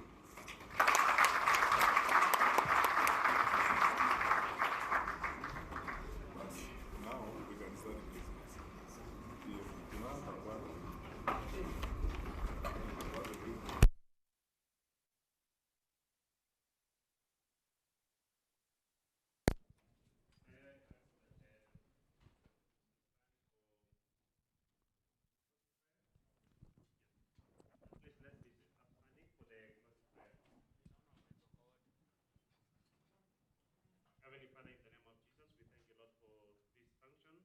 Lord, we thank you because of the leadership of this nation and our ministry. We thank you that you have... Well, the 2017 KCSE results have just been released by the Education CS, that is Fred Matiang'i. He has alluded to the fact that there has been significant improvement in some subjects and of course performance, and a decline in others and decline in performance in other areas. And he has noted that the students that have actually topped the list this year, most of them to be ladies, and that he has said they have done very well, especially in 6 subjects that stand out as some that they actually topped. And of course he has also made mention of Pangani Girls being one of the most improved schools in the just concluded 2017 KCSE. And of course, one of the most improved boys' schools is Miranda High School. Well, those results have been released and on your screen right now, starting with the top student, that is Karemi Naomi from Pangani Girls, Sharon Chepchumba from Moi Girls Eldoret,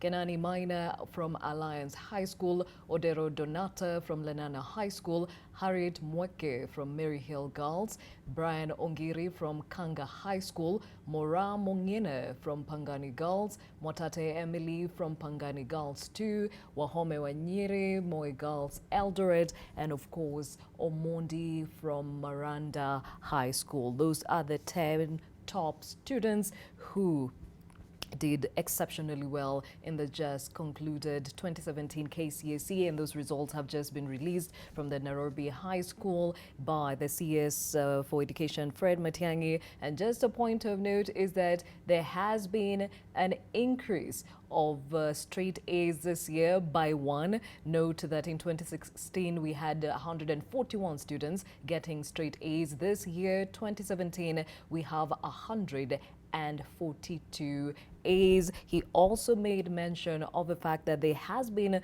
a decline in the A minuses this year. In 2016, there were 4,645. Now, in 2017, unfortunately, that number has declined to almost half, which is 2,714. Now, we cross over to the Nairobi School, where reporter Sharon Baranga has been following the proceedings and tells us the latest. Sharon?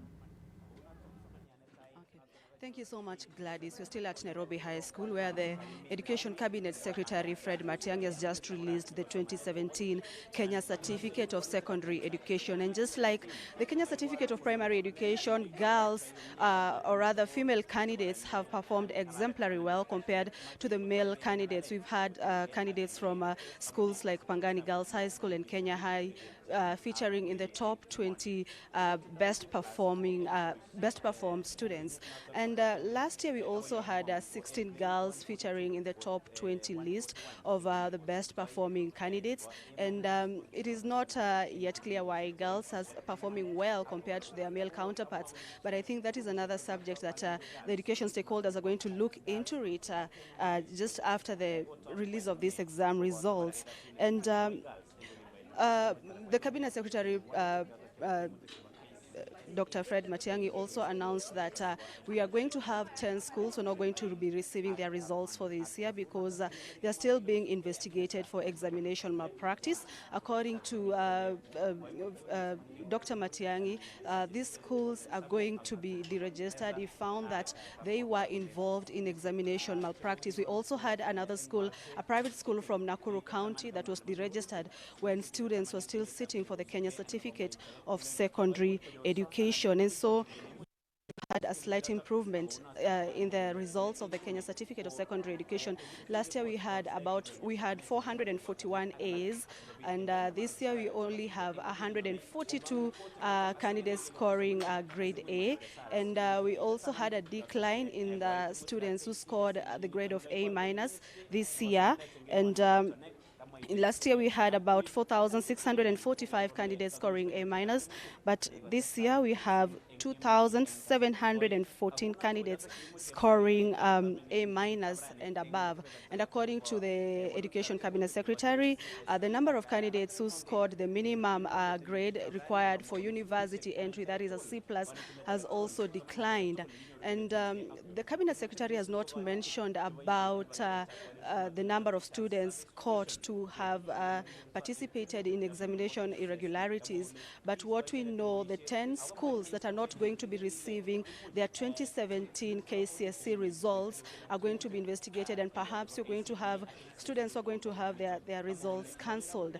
Now, earlier on, the Education Cabinet Secretary met President Uhuru Kenyatta before releasing the results today, and he was directed that the teachers who are involved in examination malpractice should be deregistered. In private schools that will be caught hiring teachers who have been deregistered and gazetted, they're also going to be deregistered. And all this is a measure to try and restore credibility in our national examinations. Back to you, Gladys.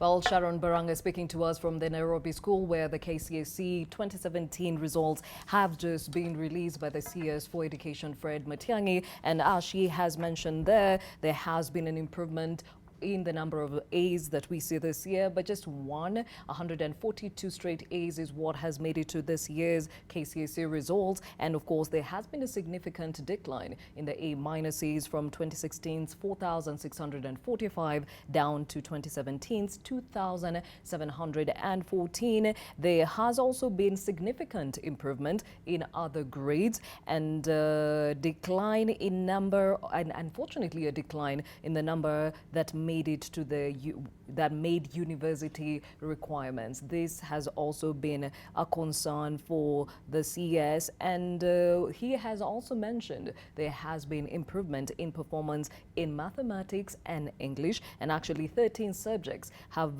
recorded significant improvement. We're talking about math, English, geography. That full list will be coming to you even as we give you detailed reports of the just released 2017 KCSE results. And the female candidates seem to have topped this year. Also, considering in 2016 we had over 16 girls making it to the top of the list, and this year it looks like it is a repeat performance, and even with better mean grades. And now 6 subjects have also been cited as some of those girls have stood out in this year. And going forward, as she also mentioned, is that results from 10 schools have been withheld as they have been due to examination malpractice. They are still under investigation, and of course they say there is evidence of collusion. That is the CS mentioning there is evidence of collusion in the process of the examination, and a report of the same should be out in mid-January. Well, with me in studio to probably just delve a little bit deeper into the just released results is Emmanuel Manyasa, who is from the Weza Kenya country, or rather Weza Kenya, and he is a country manager. Thank you for joining us, Emmanuel. Well, what do you make of the fact that girls seem to be topping even this time round? First of all, I don't know if the girls are doing better than boys, because we are just looking at the top candidates. When you look at the overall numbers, you'll find that the girls could be at the top and at the bottom. And so the aggregate score of students may not really reflect girls as being the best. That is what happened with KCPE. If you look at the KCPE results, we had girls at the top and the majority of the girls at the bottom.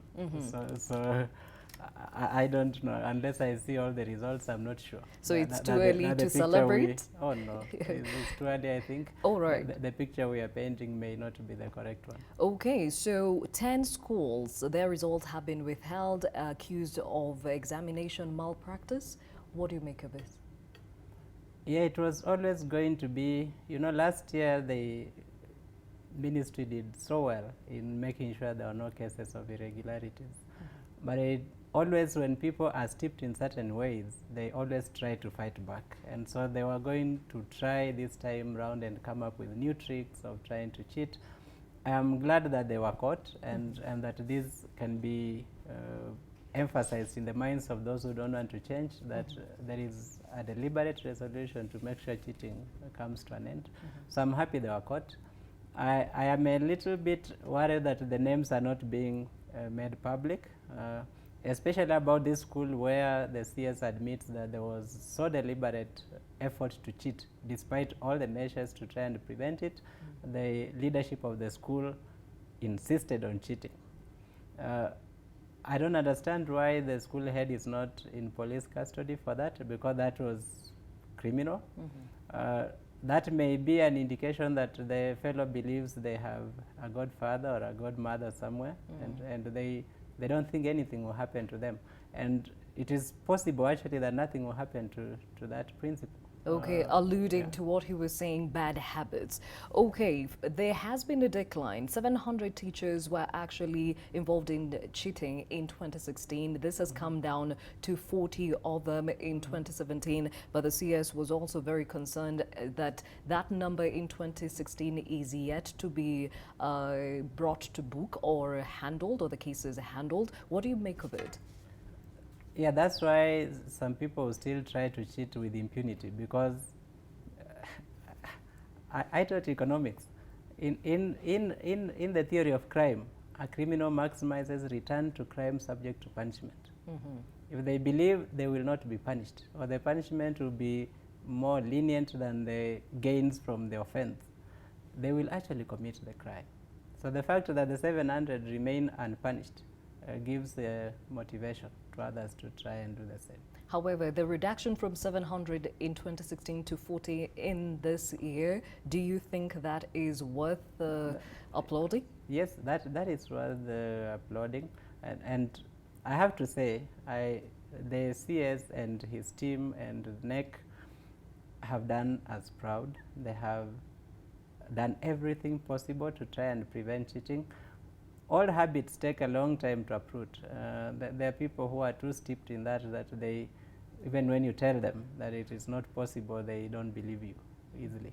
So it will take time to get to zero levels of cheating, and that drop is significant. We have to commend the ministry and NEC and all the other actors who are involved.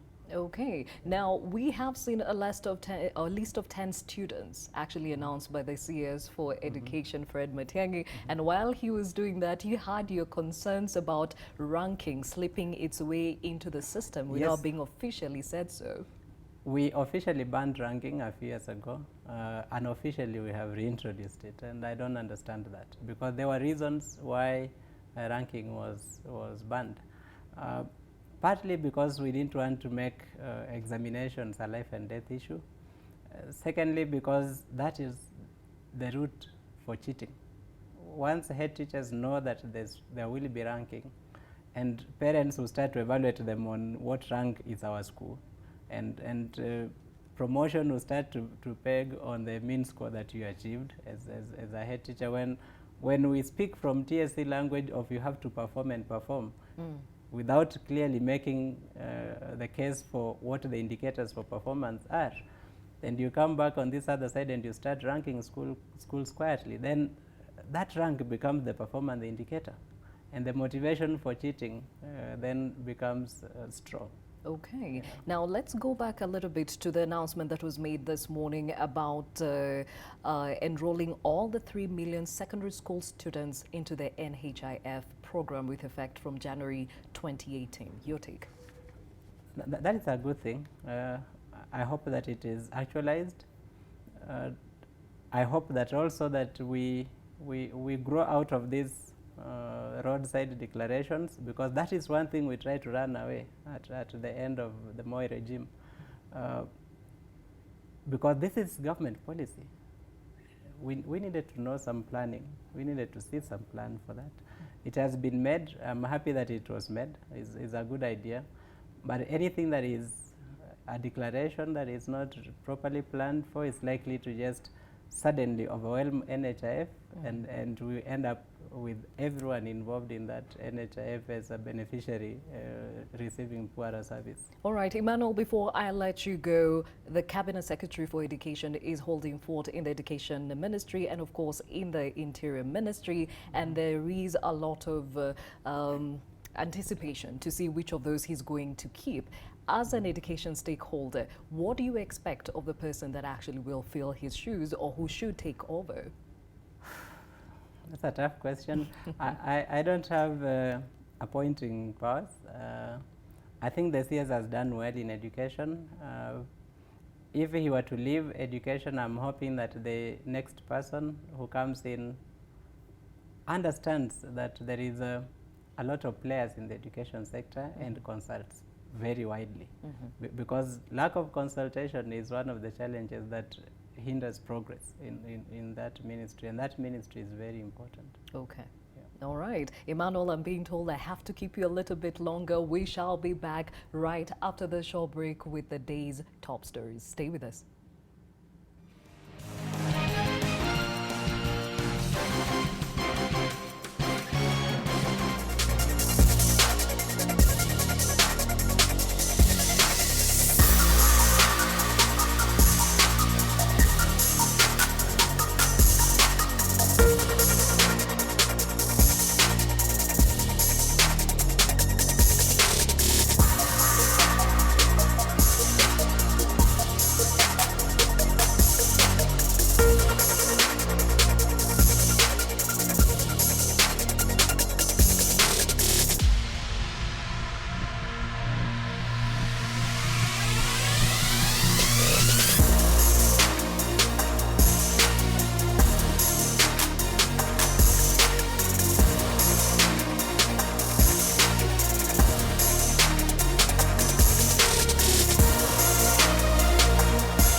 Thank you for staying with us. My name is Gladys Gashanja. This is the day the 2017 KCSE results have just been released by the CS for Education Fred Matiang'i. And speaking of which, Karemi Naomi of Pangani Girls School is the top student in this year's KCSE. She is followed by Sharon Chepchumba of Moi Girls Eldoret, and Kamau Brian Minor of Alliance High School is the top boy, but at number 3 nationally.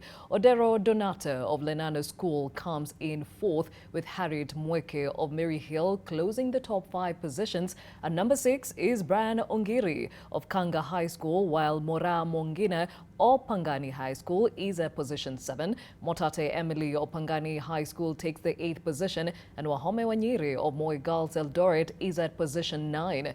Omondi of Miranda High School is at position 10, and girls have once again upstaged the boys, with Alliance Girls, Kenya High School and Pangani High School among the top schools. Now 142 students scored straight A's in the 2017 KCSE examinations. Well, celebrations are rife across the country. One of those schools that has been given particular mention by the CS for Education, that is Pangani Girls, as the most improved girls school in the country. Our reporter Leila Mohammed is at Pangani High School. Leila, what can you tell us?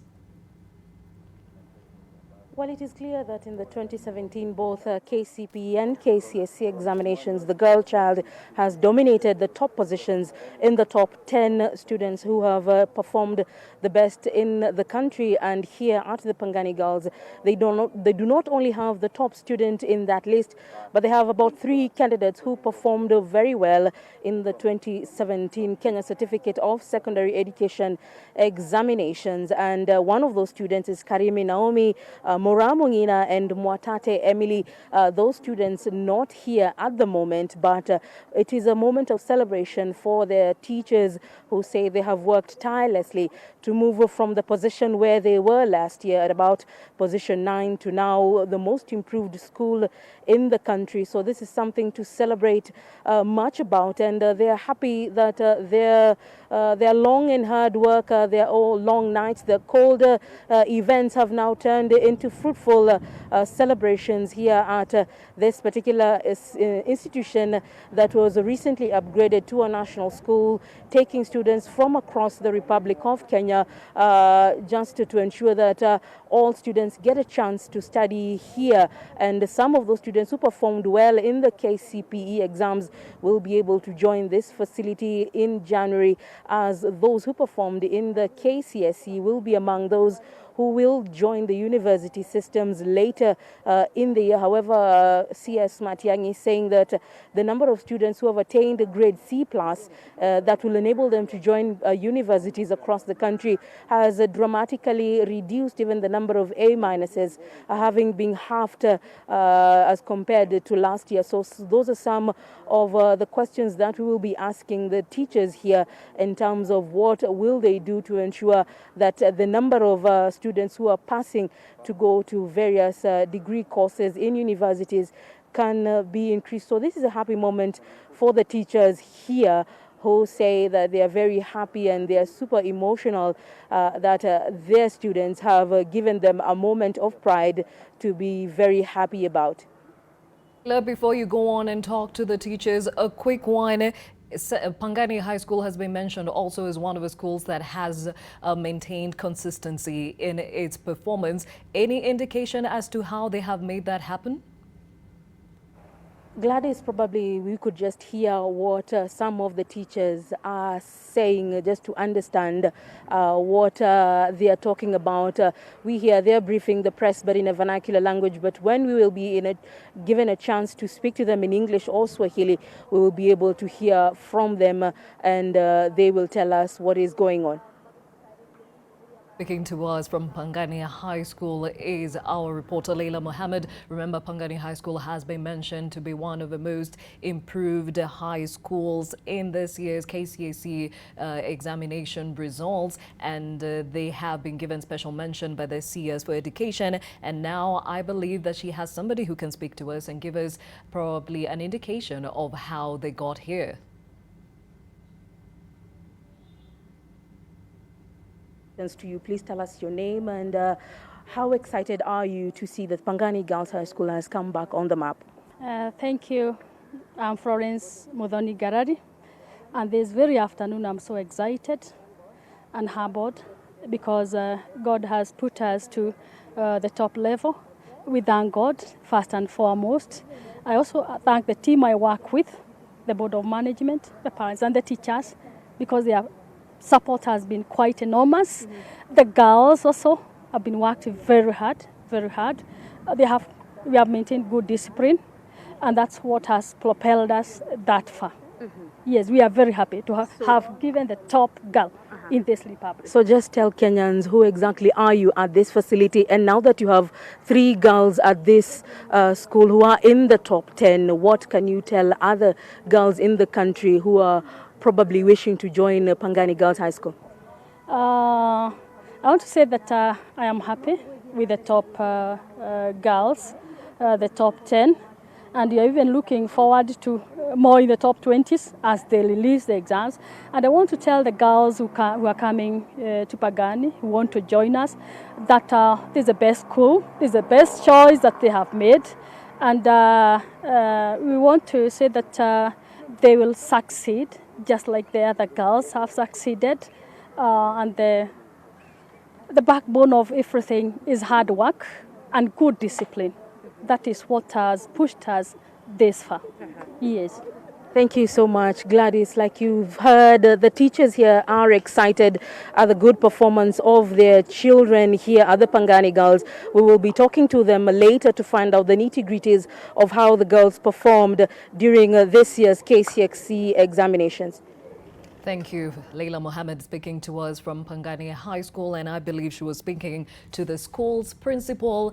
3 of the girls from that school have made it to the top 10 students in this year's KCSE examinations. We now cross over to the Nairobi School, where the KCSE results were released by the CS Fred Matiang'i, that is Education CS Fred Matiang'i, and our reporter Sharon Baranga is still there. Sharon?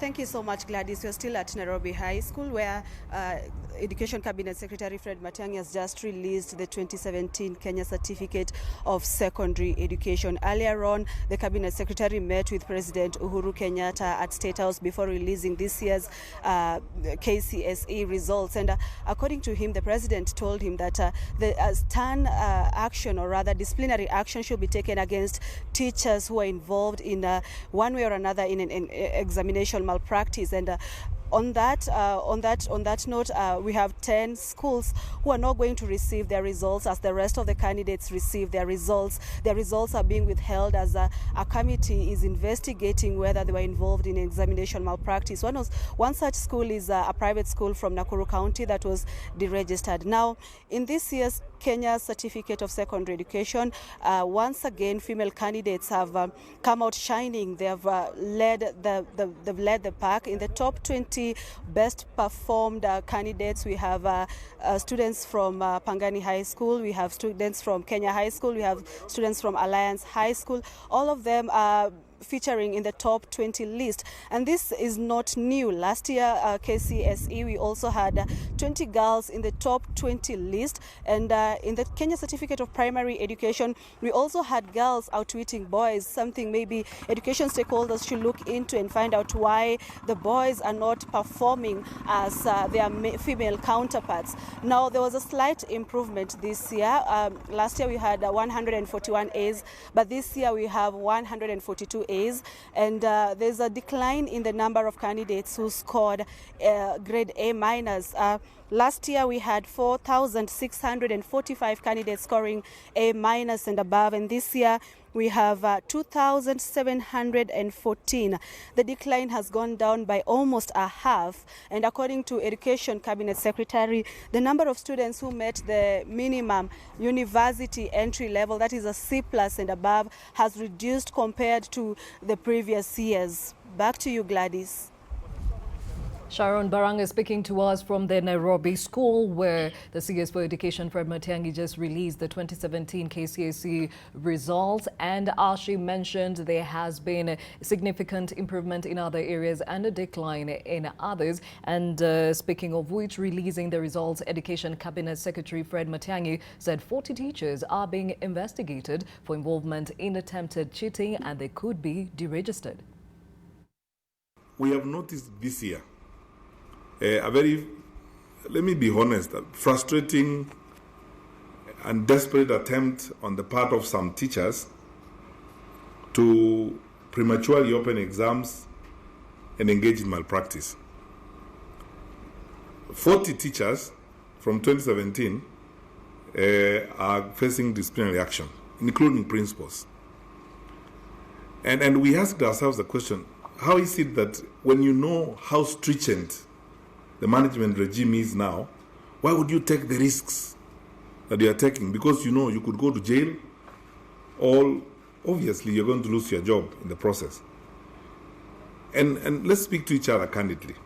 It's because some of our teachers are not teaching, and therefore the exam time becomes a desperate time.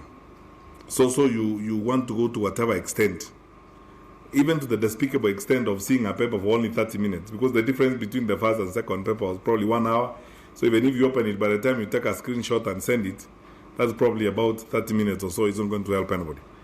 That desperation is partly as a result of performance. This is related to non-teaching. And of course, bad habits, some of which have not gone away. In some cases, we acted sternly.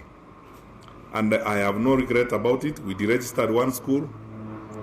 And I want to say to Nancy, because you asked this question, I want to confirm to you, any private school in the country that will hire a teacher who is not registered, or one of those teachers who have been registered, will actually be deregistered without cause. We will do so promptly. We are acting firmly in defense of our children. There are certain things we will not accept. And then we have to be clear with each other. On this one, we will act without mercy. We cannot compromise on the future of our children. President Uhuru Kenyatta has directed CS Fred Matiang'i and his health counterpart, Cleopa Mailu, to enroll all 3 million secondary school students into the NHIF program with effect from January 2018.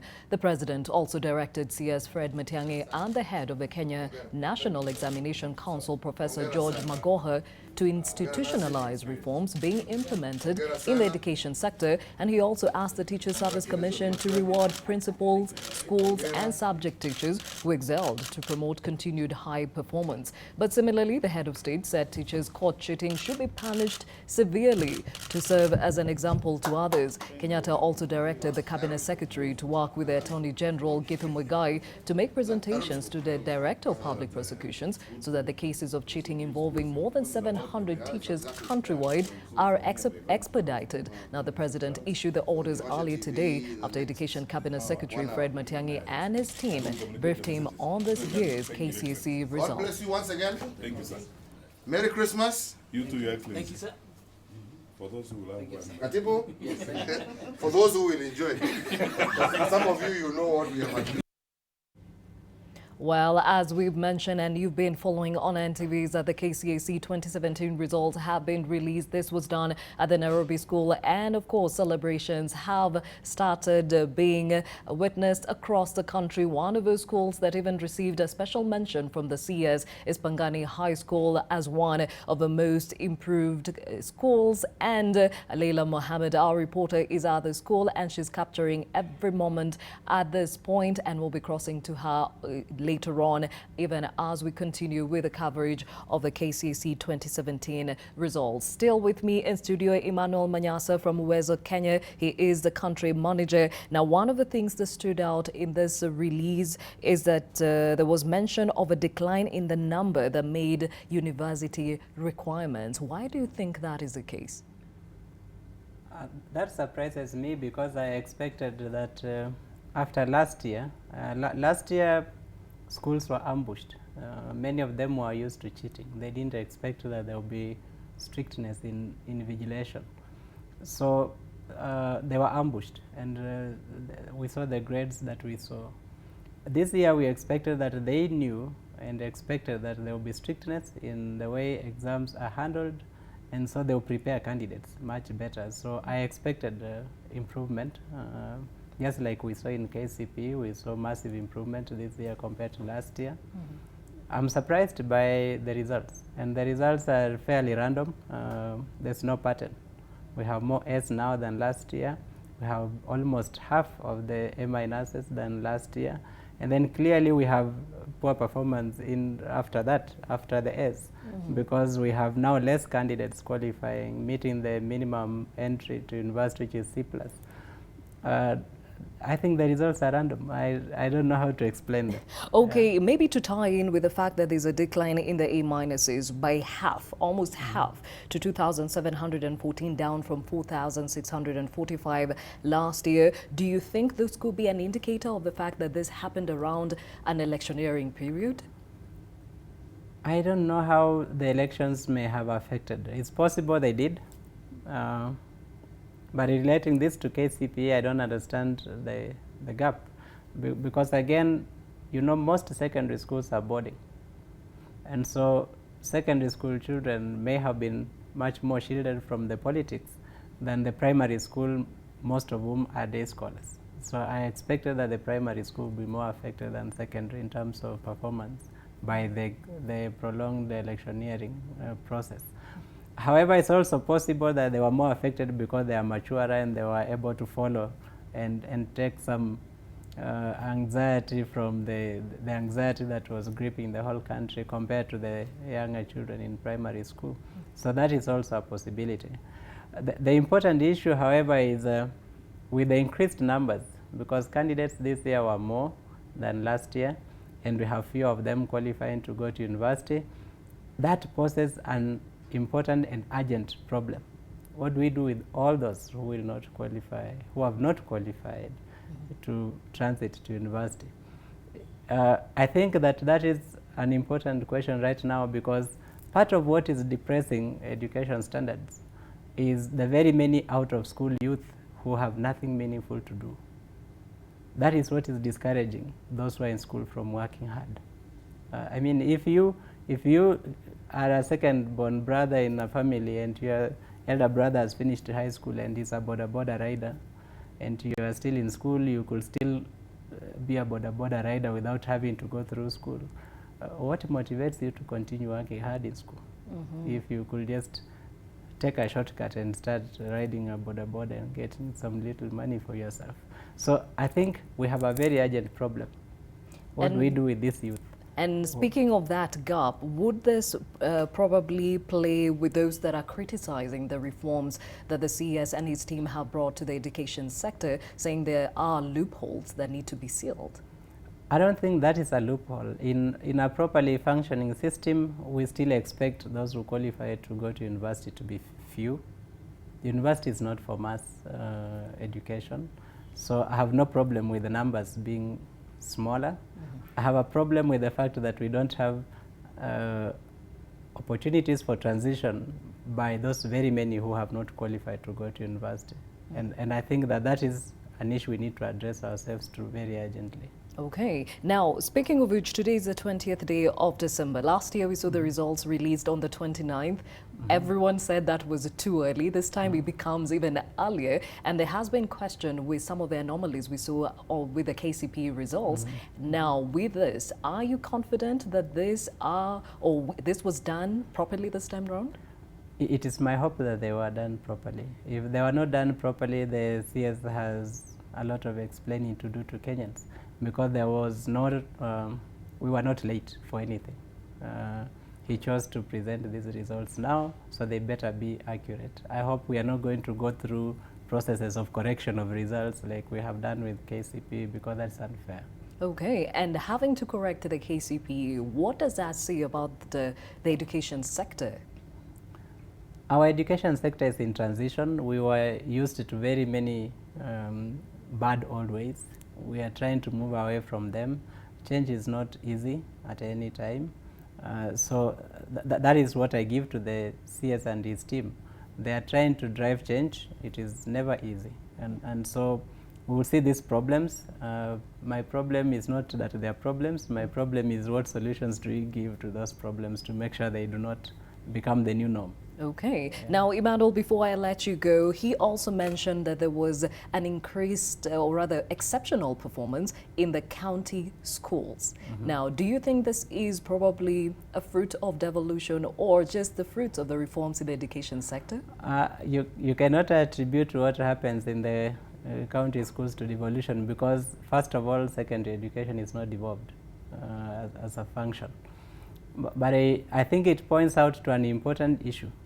I have personally had problems with the institution of a national school. And this is my problem, that our aspiration as a country is to offer the same quality of education to all our children. That is SDG 4, which we are trying to achieve.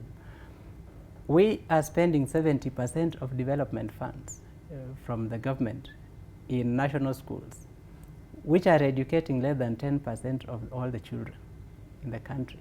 It is very unfair. And I just hope that we can someday get the sense to do away with this institution called national school. Because if we are looking for quality education, what these results demonstrate is that we can get it in county schools. Let us spread the investment that we are so skewing in favor of schools that only teach very few children and disadvantaging many other children. Let us spread this investment and help those schools that lack infrastructure down there to come up because they can actually do well. Yeah. And speaking of equality, the CS was very categorical going into the new year that textbooks will be gotten straight from the government. That will bring to an end to those brokers in between the schools and the teachers, and of course all that happens in between, depriving the student of the much needed education, quality education as they are supposed to have. Your take on this, because there's some that have criticized the process, saying it has been done without consultation. With or without consultation, that is not my main concern. There are two things that we need to look at. One is the fact that that purchase of books policy has been abused by some heads. Maybe not all of them, but it has been abused. We have had businessmen who only sent invoices to schools, never the books, and they are paid for books that were never delivered. There are very many head teachers, some of whom just decided to enrich themselves at the expense of the children. So that is a problem for me. Having said that, we have to also look at the history we have with the government. Our government has never had a history of delivering anything consistently. They will supply books in 2018 and do very well. In 2019, some schools will miss books. In 2020, maybe a few schools will receive books. In 2021, there will be no books being received. That is my worry, that we have had a history of government never being able to deliver anything consistently. If this can be institutionalized in such a way that government will deliver those books, and this will be done equitably and consistently, it's a good policy. If it is going to be done the usual way that government does things, it will be very unfortunate. Okay. Yeah. Thank you, Emmanuel Manyasa from Uwezo, Kenya. He is a country manager. Thank you for joining us and giving us a bit more information on the just released KCSE results and, of course, the education sector at large. Well, celebrations are going on across the country as students continue to get their results. Remember, you can send your index number to that short code, which is 22252, 22252, and you will be able to get your results. And right now, those pictures coming from Pangani High School, one of the schools that has been mentioned to have made exemplary improvement in the KCSE examinations this year. They have 3 students that have made it to the top 10. And of course, as you can see, teachers there and of course parents celebrating such a performance.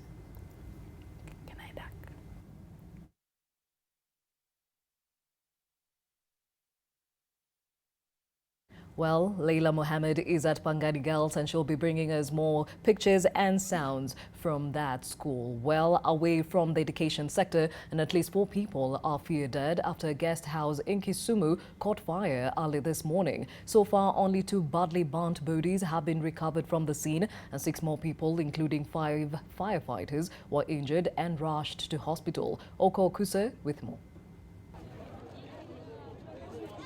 Anxious residents pushing and shoving, all in a bid to catch a glimpse of the charred remains pulled out of the burning Dream City guest house. Eyewitnesses gave chilling accounts. Kukuja tunaangalia, tunaona mtu anachomeka ndani ya nyumba na anaita jina ya soja. Ati kujeni, mteni soja fungue mamlango. Nimeona mtu wa kwanza kwa hii room ya juu, kama kuna wawili yenye walishakofa hapo hivi. Tena tukarudi kwa hii room ya pili. Tumewapata wengine. The rescuers claimed the main doors to the guest house were padlocked from outside. Na mama mwenye amekuwa amelala kwa dirisha ya mwisho, baada kwa ameanza kuchomeka, lakini amelia sana, iteni soja akuja fungue mla. Sasa sisi vile tulikuwa hapo karibu, tumejaribu kwenda kufungua mamlango, lakini tulishindwa kwa sababu mamlango zote zilifungwa na vifuli nje. 5 firefighters are said to have sustained injuries after part of the roof caved in on them. The 3 a.m. fire, whose cause is yet to be established, consumed the entire guest house but was contained before spreading to adjacent buildings. According to the owners of the guest house, 9 people checked in last night. Only 5 could be accounted for. So we provided them with the candles and the matchsticks, so which they used the lights in the rooms. The suspicion might arise due to the fact that we always have one power supply that supplies the whole of the hotel. So we are wondering how the ground floor electricity was on and the other one on top went off. Police have launched investigation into the incident. Ouko Kusa, NTV, Kisumu. The fate of more than 100 aircraft maintenance engineers and technicians lies in the corridors of justice as Kenya Airways seeks to have the Court of Appeal intervene on the matter of their reinstatement of the workers it had sacked. The Employment and Labour Court on Monday ruled in favour of the employees, compelling Kenya Airways to take them back. The airline, however, is keen to have them off its payroll and has sent them on compulsory leave. Now, KQ says it has sufficient technicians to service its aircraft and a position the aggrieved workers dispute. The government, KQ's main shareholder, has expressed its disapproval of the latest proceedings in court, and Transport Cabinet Secretary James Macharia yesterday said the judiciary is contributing to the frustration of efforts to get Kenya Airways out of financial turbulence.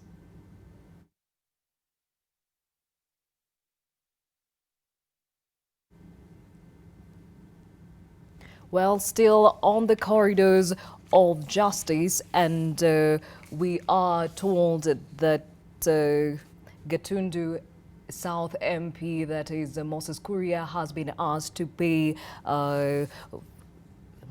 Martha Karua an amount of money for defaming her. Well, this is the story we have packaged for you.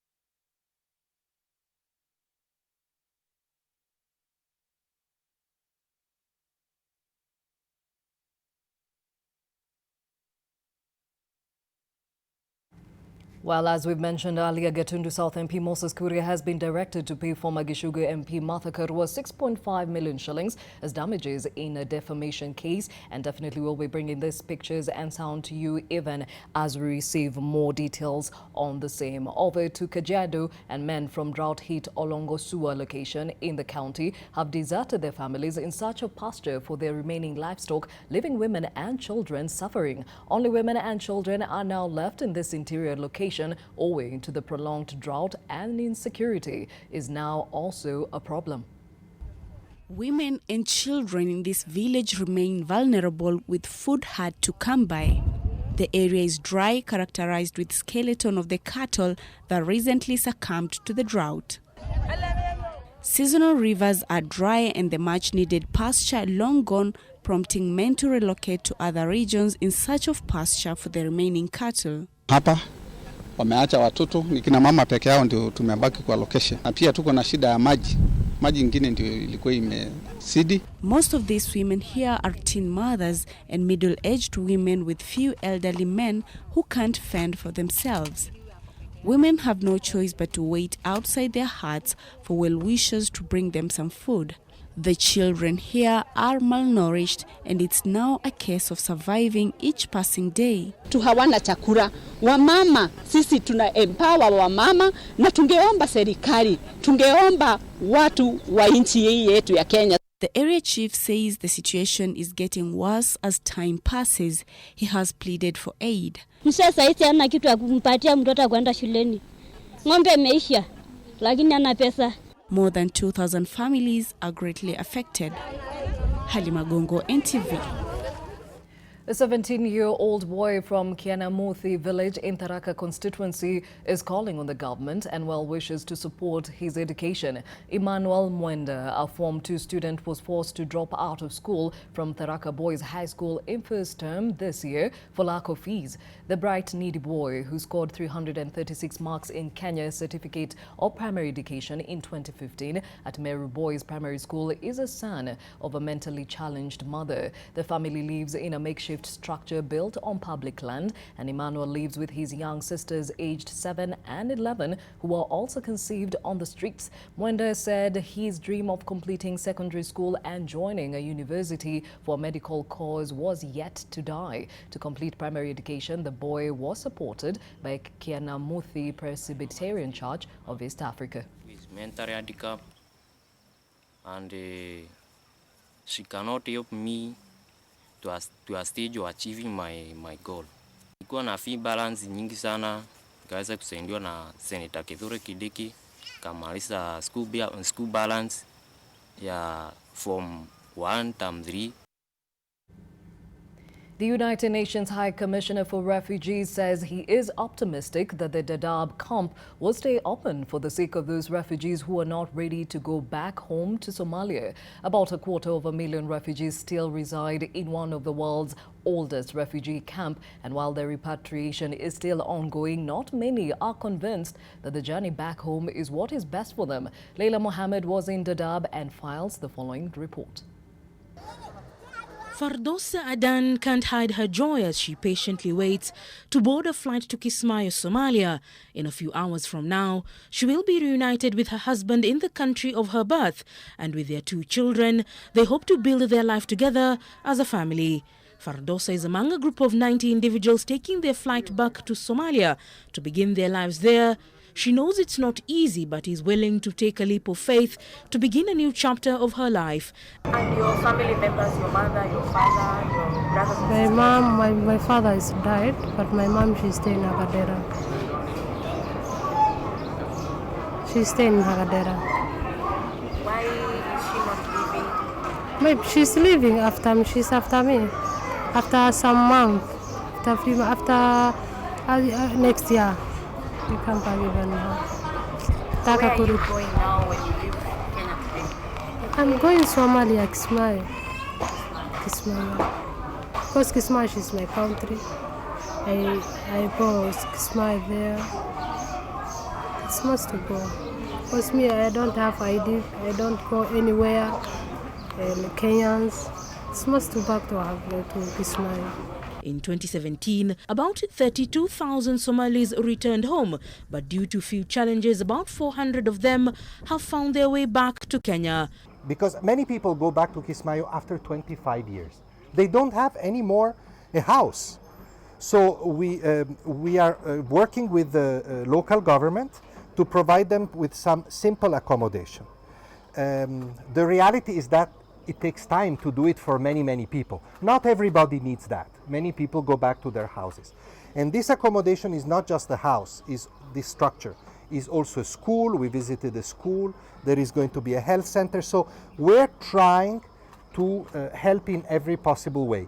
Earlier last year, the government of Kenya had made plans to see the complex close and all who have called it home for the last few years start life in unfamiliar territory. Inside the country is tough. I don't think, as a special envoy of the High Commissioner, that there can be possibility of massive return of all the Somalis. Of about 1 million Somalis coming back from the sub-region, all of them coming back into Somalia now. The conditions are not yet ready for massive return. But gradually and systematically, we're trying to get back those who wish to go back and feel integrated. But after the IGAD summit in Nairobi, an agreement was reached to give the government of Somalia time to improve infrastructure, social aspects like schools and hospitals. The threat of insecurity is also a big headache for many. The government was that some people, especially non-Somalis, would be progressively transferred to Kakuma. Now, Kakuma is completely overwhelmed because the crisis in South Sudan is increasing, so more refugees are coming. So all this situation and the resettlement was another solution for many, and we had the US decrease. So it almost seems like one of those games that are where you have all the difficulties. Unfortunately, it is not a game. It is a reality in which people's lives are at stake. So really, I am appealing very strongly to those countries that can help us now. We will continue to be here, there's no question about that, but we need that support. While few have chosen to go back, thousands still call Dadaab home, and with the UNHCR still present here, they have hopes that their near future is full of hope, even though they are limited to the complex. For the young men and women who would wish to pursue higher education, this becomes only a dream, but at the end of the day, life here is better than going back to Somalia. Leila Mohammed, NTV.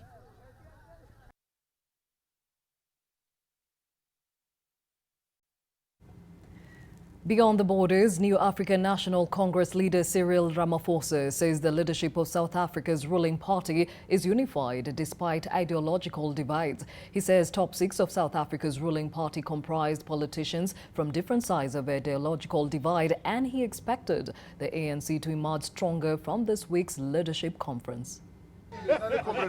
South Africa's deputy president was on a walkabout.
Students is speaking. Let's listen in. Wangan, we believe in excellence. Yes. And for those who have not reached the criteria of going to universities, what would you tell them about their futures? Those who did not get A's and B's and C's. It's not the end of the world. You can go there. Your grade does not determine your fate. Yeah, that's all.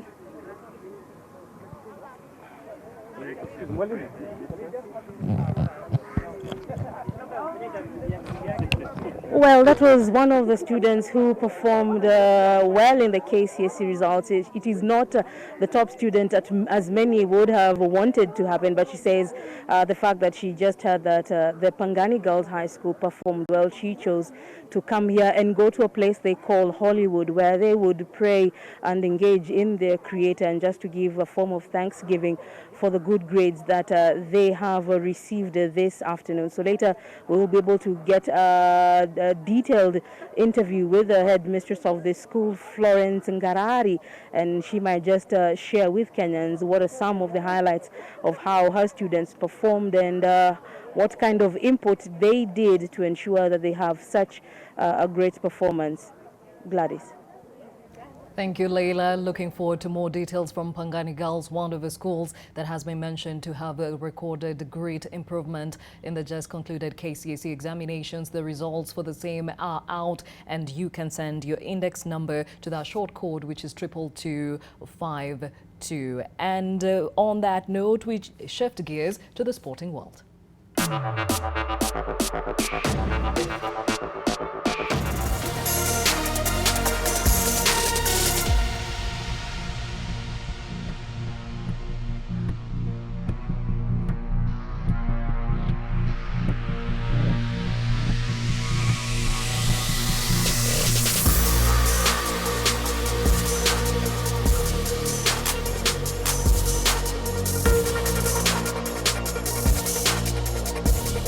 The Safaricom Sports Personality of the Year Sawyer Awards founder, that is Paul Tergat, has spoken of his desire to establish mentorship of upcoming sports people and to put in place measures to ensure upcoming sports people do not go through the same woes as Kenyan sports people of yesteryears. Tergat, who is also the president of the National Olympic Committee of Kenya (NOC), was speaking during the check handover from title sponsors Safaricom. Safaricom, who have been part of Sawyer since inception, gave a 16 million shillings towards the awards, and NTV Sports editor Watson Karuma, who is the chair of the Sawyer judging panel, spoke of a challenge facing the judges regarding their selection due to Kenyan sports people outstanding achievements during 2017. The 2017 Sawyer Awards Gala will be held on the 17th of January at the KICC, with the theme being Passing the Baton. Sawyer seeks to reward sports people who have been exemplary in 16 different categories.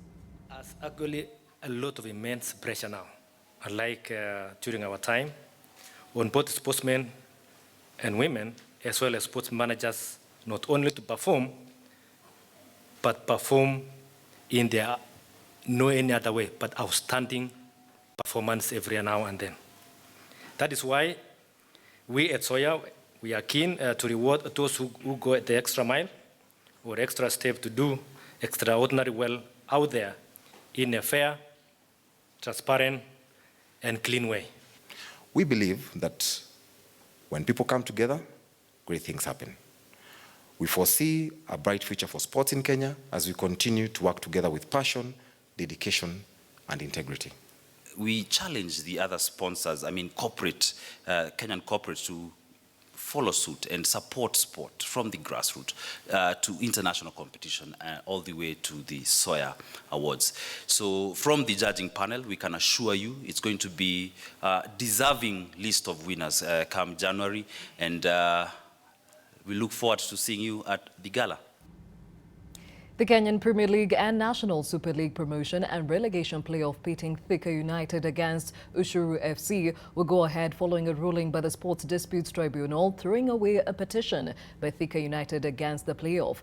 Thika finished the 2017 KPL season third last, and as set by the FKF, they are scheduled to take on Ushuru FC, who finished their NSL season in the third place, but the two-legged clash has been postponed twice already. Thika had filed petitions seeking orders to stop the playoff clashes initially scheduled for 2nd and 6th December before being moved to 6th and 10th December, noting that they had not been made aware of the playoff before the start of the season. Thus, the tribunal ordered the playoff called off temporarily. Now, the tribunal also confirmed that the argument by Thika United that the procedure for declaring the playoff was not done procedurally didn't have merit. This United will now also have to meet the costs of the case.